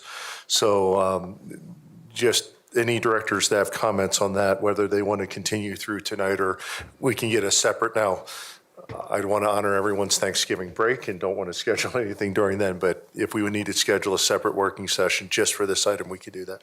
Director Williams. Yeah, I mean, it sounds like from what I'm hearing that there's a lot of other things that we probably need to work through. So I would be in favor of scheduling another time for us all to meet, because I think that these things are important. And I do think that as much as possible, finding consensus would be the best step forward.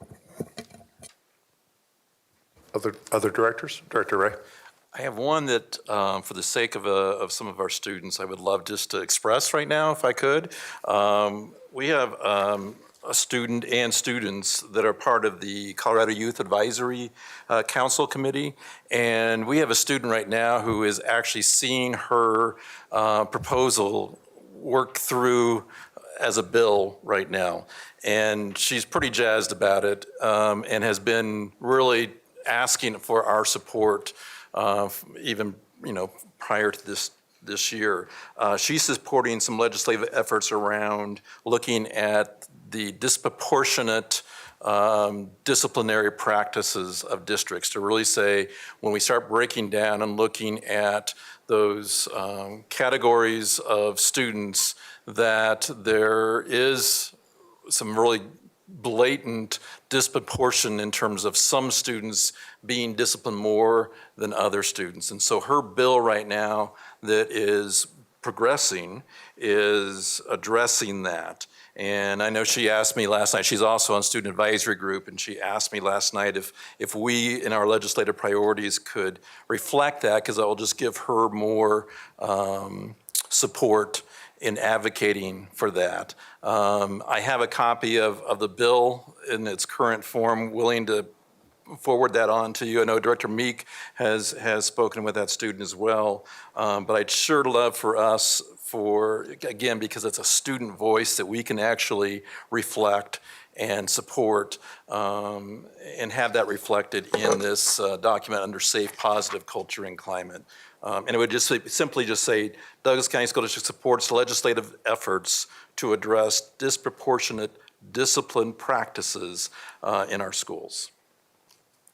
That would be the simple statement that I would propose.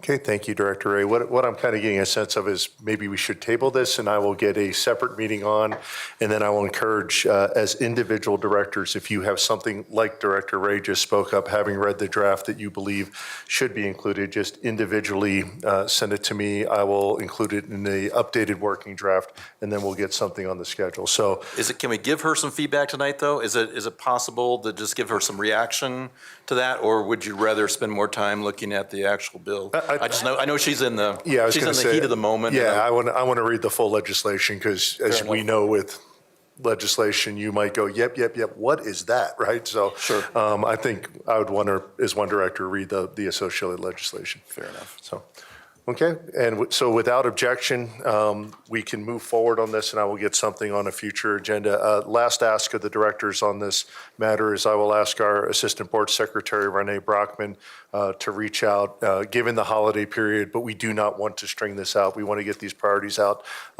She'll be asking for your availability. If you can just please be responsive and give her multiple options so we can get something on. With that, we'll move to item number 26, which is the Board of Education reports. 26 is the President report, the Board of Education regular meeting. President Peterson. I'm sorry? Do we have to vote to table that item?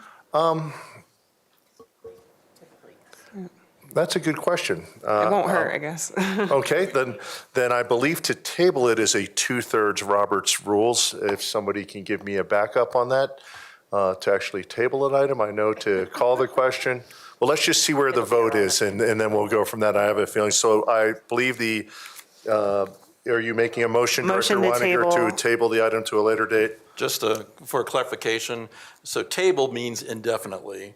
Delay is the term I think you want to use. So delay to it, what's that? Or postpone. Yeah. Postpone action item on item number 25 from tonight's agenda to a later date. Is that Yes. appropriate, friendly amendment? Yes. Okay, motion made to postpone action on item number 25 to a later date, made by Weiniger. Second? Second by Meek. Hanson? Aye. Meek? Aye. Myers? Aye. Peterson, aye. Ray? Aye. Williams? Aye. Weiniger? Aye. And we don't have to worry about the Roberts threshold, but I will look it up after this. Okay, thank you for the backup. And we will now move to item number 26, President Report. Board of Education regular meeting is scheduled for 13 December. We have the 21 to 25 November Thanksgiving holiday period, and that will be planned since there will only be one meeting in December due to the holiday period that follows. That'll be planned for a full regular board meeting with public comment, action items, and everything. And we hope to continue with taking up our ends as a board, and this will be end number 4, collaborative parent, family, and community relations. Agenda planning for the 13 December meeting will occur on Thursday, 17 November, 10:30. I would also like to include agenda planning for the 30 November board retreat this Thursday, the 17th, as well. I am working with Mr. Matt Cook from CASB to come up with a draft agenda for that retreat. So if you have comments on that, I will try to get that out to our board members prior to agenda planning this Thursday for your comment. And that brings us to the next item. The Board of Education Fall Retreat will occur on Wednesday, 30 November in Colorado Springs in conjunction with the CASB Colorado Association of School Board Conference, which will occur also in the Springs from December 1st through December 3rd. That is it for my items. Director Williams, Vice President, items. Yeah, so just going to go through the last couple weeks, I guess. So first, LRPC, we had the great privilege of listening to the preschool, the UPK presentation from Deputy Superintendent Hyatt and team. And we had a lot of really great conversation around that. I'm always impressed by LRPC and all of their questions and just their in-depth concern, and I don't know. I just think they're amazing. So anyway, that was LRPC. The other thing that from the community engagement plan that Director Meek had brought forth to the board, I started rolling that out with LRPC this last meeting. So what I did was just introduce the plan and actually just started with our first question. So I guess my hope to everyone here would be that in all of your committees that you're a part of, if you can try to get on the agenda for 15 minutes every time. I think the plan is to kind of just do one question at a time. It's just too much to try to take up an entire hour of the committee's time. But if you can even just fit in 15 minutes of director time to kind of introduce it and then just hit one question each time, I think we could get the feedback and be able to start making strides there. So that's LRPC.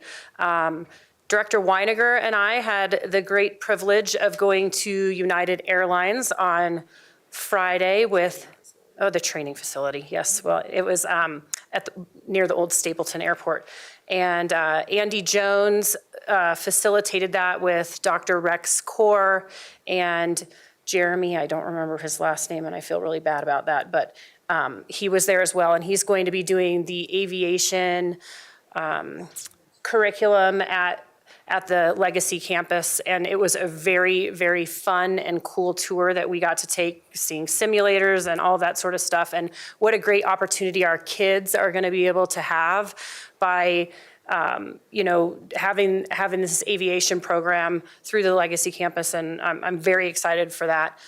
United Airlines donated a very cool statue that was then hauled away and brought to the Legacy campus, hopefully be set up soon. Oh, I'm sorry.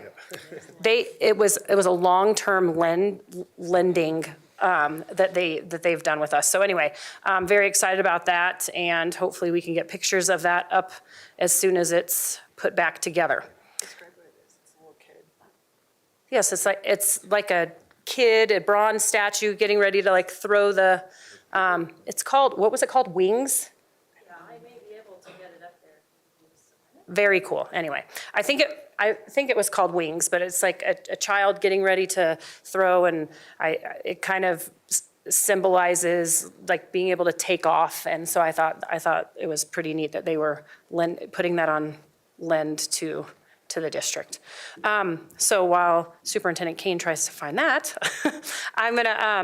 I will just address CPAN that I attended this weekend along with a couple other directors. All 7 of us were invited, along with many boards across the Front Range, and I thought what a great opportunity then to go listen to Dr. Alveda King be able, to speak as the keynote speaker, who happens to be the niece of Martin Luther King. And I found it a privilege to be able to be there and listen to her and her perspective. I took away from CPAN very different than what was brought forth at public comment. I took away focusing on academic excellence and creating partnerships with educators in the district, and that's what I took. Was there other conversations? Yes, but I think that this was also very broad. It wasn't specifically to Douglas County. So there was talk about, taking away valedictorian, which Douglas County has not done. So it does not, it's not about this district, but I think they were speaking as a whole to all districts across the Front Range. So anyway, that's what I took from it, and that's all I have tonight. Okay, I think we'll start down this end with Director Meek for other staff and liaison reports. Yeah, I think the only update I would add, last Friday, Director Myers and I, and Superintendent Kane, we were at the Cimarron Middle School Veterans Day ceremony. If you ever have an opportunity to attend that, it is absolutely amazing. And I was able to talk to many of our veterans that attended, and our staff, our students who write poems and papers and present. It was truly, truly inspirational. My only regret is I did not bring my father-in-law, who's a retired Marine, because he would have absolutely loved that event. It was phenomenal. And the picture's up on the screen for anyone that wants to see the statue. Inspired really is the word. And I just left there. It made my month. It's just amazing to see what our students are capable of and the connection to our community. And our community being able to come into our schools and feel honored and valued. So it was just phenomenal. And since I brought it up earlier, my only reason for wanting us as a board to talk about the CPAN event is because I do feel like it has led to divisive comments. And, I do think we as a board need to find a time to talk about how do we move forward in a way in an environment that is politically charged. And I think Superintendent Kane called it, the event was politically charged. So how do we as leaders lead our community in a way where we're not losing traction and we're moving ahead? And we have members of our community that feel deeply wounded by many of the comments that were made at that event. And to ignore that, I don't think it's okay. And that was my intent for bringing it up. It's not to cause division among us. It's to just acknowledge the reality of what is out there and try to figure out how we as leaders stand up to make sure each and every one of our students are feeling valued and safe and included in our schools. So with that, I will turn it to the next person. Director Weiniger. Just thank you to United Airlines for that statue. And Mr. Blair, is that up so that the audience at home can see? Yes. Okay, thank you. Yeah, It's an outline. Or- It's a boy in overalls. Yeah, boy in overalls. It's cute. Yeah, but that was a great experience. I mean, United Airlines was amazing. All the employees we ran into there was super nice and super excited for this partnership for our CTE program. Oh, and we got some old chairs from an airplane as well, and spoke about ideas of also having a flight attendant program. And it was a bunch of brainstorming. It was great, and thank you to United Airlines, and I believe we're also partnering with Metro State University with that program. So thank you to them as well. Director Myers? So I already talked about my visits the day after Election Day. I went Prairie Crossing, Timber Trail, Cherokee Trail, and Sierra Middle School. Great visit. And also attended on Friday the Veterans Day at Cimarron. And actually, I kind of had the same thoughts when I left. My goodness, I wish I had taken my 3 grandchildren to see something like this. And I saw old faces and some principals I knew, teachers that I had worked with. And I also attended the North Star Academy celebration for veterans, another unique and very beautiful celebration for our veterans. And each branch of the military that was represented, they had the most darling, were the kindergarten kids in uniform. And coming in, they sang each military song. So we actually had a gentleman behind us that had served in 2 military units. Yeah, so I was quite impressed. Services, thank you. Gosh, then that Friday afternoon, I took a tour of the Legacy campus. My husband went along. I had a friend that had come, and we had quite a crowd. We had like 14, I believe. So I kind of pulled some strings and asked if I could bump in a couple of extra people. Very impressive. And my husband was very impressed, especially with Dr. Rex Core, with his presentation, the facility, and what's happening, and just the excitement that's going around with it. And then my last thing, And why is that important? Because your husband is what? in construction? Oh, well, he was a director of construction, so he was quite, said Dr. Rex Core, who's not, will acknowledge he's not in construction, did a very fine job. And he was one of the ones that I had to turn to when we voted to purchase this building, because it's a no-brainer. He told me, you cannot build a facility for the amount of money that we spent on this beautiful facility.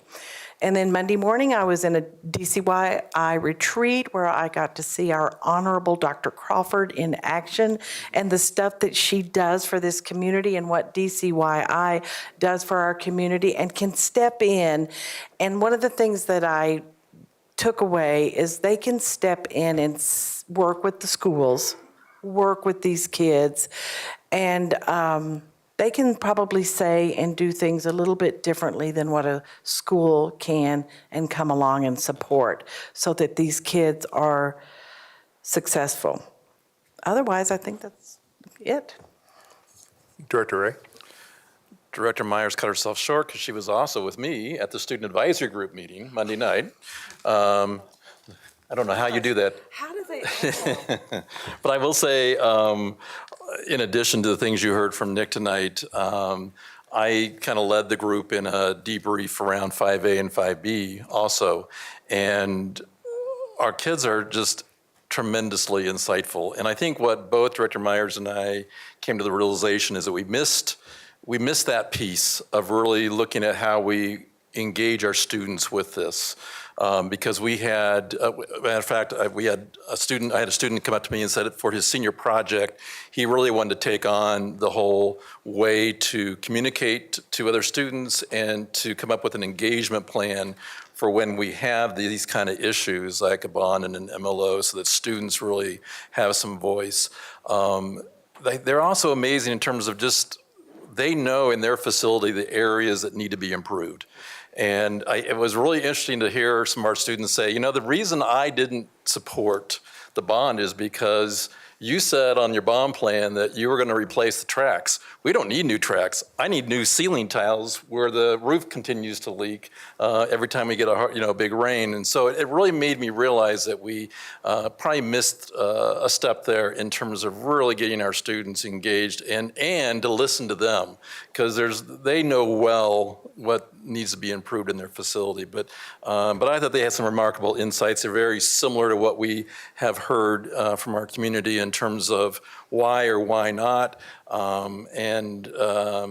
Again, just very insightful in terms of what needs to happen to get us even closer. So a great group to work with. Couple things that I will just encourage us. One is, I've said this before, but we desperately need to get back to reviewing our policies and updating them. The previous board literally updated, I think, over 100 policies during our term, and we got through up to section I in our policy manual. But and I think Superintendent Kane communicated that we have a policy that's definitely outdated. Well, that's just one of many. We have policies that shouldn't continue to be in our policy book, as well as policies that are not in our policy book. Our student advisor group found a couple that they discovered that wasn't included in our policy manual. And so I'm kind of intrigued that they're going to probably come to us and say, you guys need to put this in this post-secondary policy needs to be in your board policy. So I would just encourage, we have two big sections. The section that has policies that relate to instruction and curriculum, and then the section that relates to policies in terms of students. And I would just really say it's time for us to get back to the business of what we're supposed to be doing as a board, and that's really governing through policy, and we desperately need to get going on those. So I would just make a plea for us to really give that some attention. The other thing I will just bring up, I almost called a point of order earlier, but I felt like I wanted to do it more in a calm manner. But I think we need to honor Robert's rules when someone has the floor. And Director Meek, on a couple occasions, has been interrupted. There are reasons to interrupt a speaker, but it's not for going off topic. And I really think that, unfortunately, Director Meek was trying to use her conversation to build the rationale for what we can do better with being able to pass 5A and 5B. So I really would just ask us all to really review Robert's rules and realize that when a speaker has the floor, unless there's some really severe things, which is like you're using profane language or you're shouting insults, there really isn't a reason, according to Robert's rules, that you interrupt a speaker when they have the floor. So I just, in terms of helping us finesse our ability to work together, I would just ask that we pay attention to that. And with that, I think that's all I have. The only other thing, and this one is a difficult one, but we're about to go into executive session, or vote to go into executive session. And and the topics are published in terms of, we've got this open meetings lawsuit as well as former Superintendent Wise potential of a lawsuit. And I just need to say, let's close that out now. I think that has gone on for way too long. The cost now is getting close to $100,000 for stringing that out. And I just would plead with us, before we go into executive session, and to publicly make it known that I'm tired of that. And I think we can bring it to an end as soon as possible. So I'm just want to motivate us in the next hour to get it done. So those are my thoughts. Director Hanson. Just very, very quickly, the Foundation for Douglas County Schools is seeking additional members. We have a couple of opportunities. If you are unfamiliar with what the foundation does, big picture, we just work to enrich our district through investments, create student opportunities for staff. I know everyone thinks they're on the best committees, but Foundation is genuinely an amazing group group of people that I get to work with. We provide grants to our teachers. Going out into our schools with a giant check is a lot of fun. Being a part of the Apple Awards, there's nothing better than getting to recognize and celebrate our incredible staff. And then we also do Building the Dream, which is our fundraiser. We have several opportunities. If anyone is aware of any community leaders, business leaders, reach out to either myself or to our director of the foundation, Ashley Summers. Okay, with that, we will move to item number 29, which is convene in an executive session. The recommendation is that the Board of Education adjourn the meeting and convene in executive session, a closed session, for purposes of holding conference with the district's attorneys to receive legal advice on specific legal questions pursuant to CRS 24-6-4024B regarding the following: the status of threatened litigation asserted by the district's former superintendent, Corey Wise, and pending litigation, specifically Marshall versus Douglas County Board of Education et al., pending in District Court, Douglas County, case number 2022-CV30071. Requested in the meeting will be all directors present. For the status of threatened litigation, it would be DCSD Counsel Mary Klemesh, Deputy General Counsel Brian Condon, Joe Farrow, and Brent Case. And for discussions regarding the Marshall case, it would be Superintendent Kane and Jeff Blue. Do I have a motion to adjourn and convene an executive session as stated? So moved. Motion by Williams. Second. Second by Hanson. I will now call the roll. Hanson? Aye. Meek? Aye. Myers? Aye. Peterson, aye. Ray? Aye. Williams? Aye. Weiniger? Aye. Passed 7-0. This meeting is hereby adjourned, and the board will convene in executive session. Before we do, Counsel Klemesh, you have a comment. Just a clarification that Deputy General Counsel Brian Condon will not be present in executive session with us. Thank you. Okay, thank you. We will strike him from the list of requested attendees. And with that, we will adjourn the meeting and convene an executive session after a, let's call it quarter of, so we can take a quick break.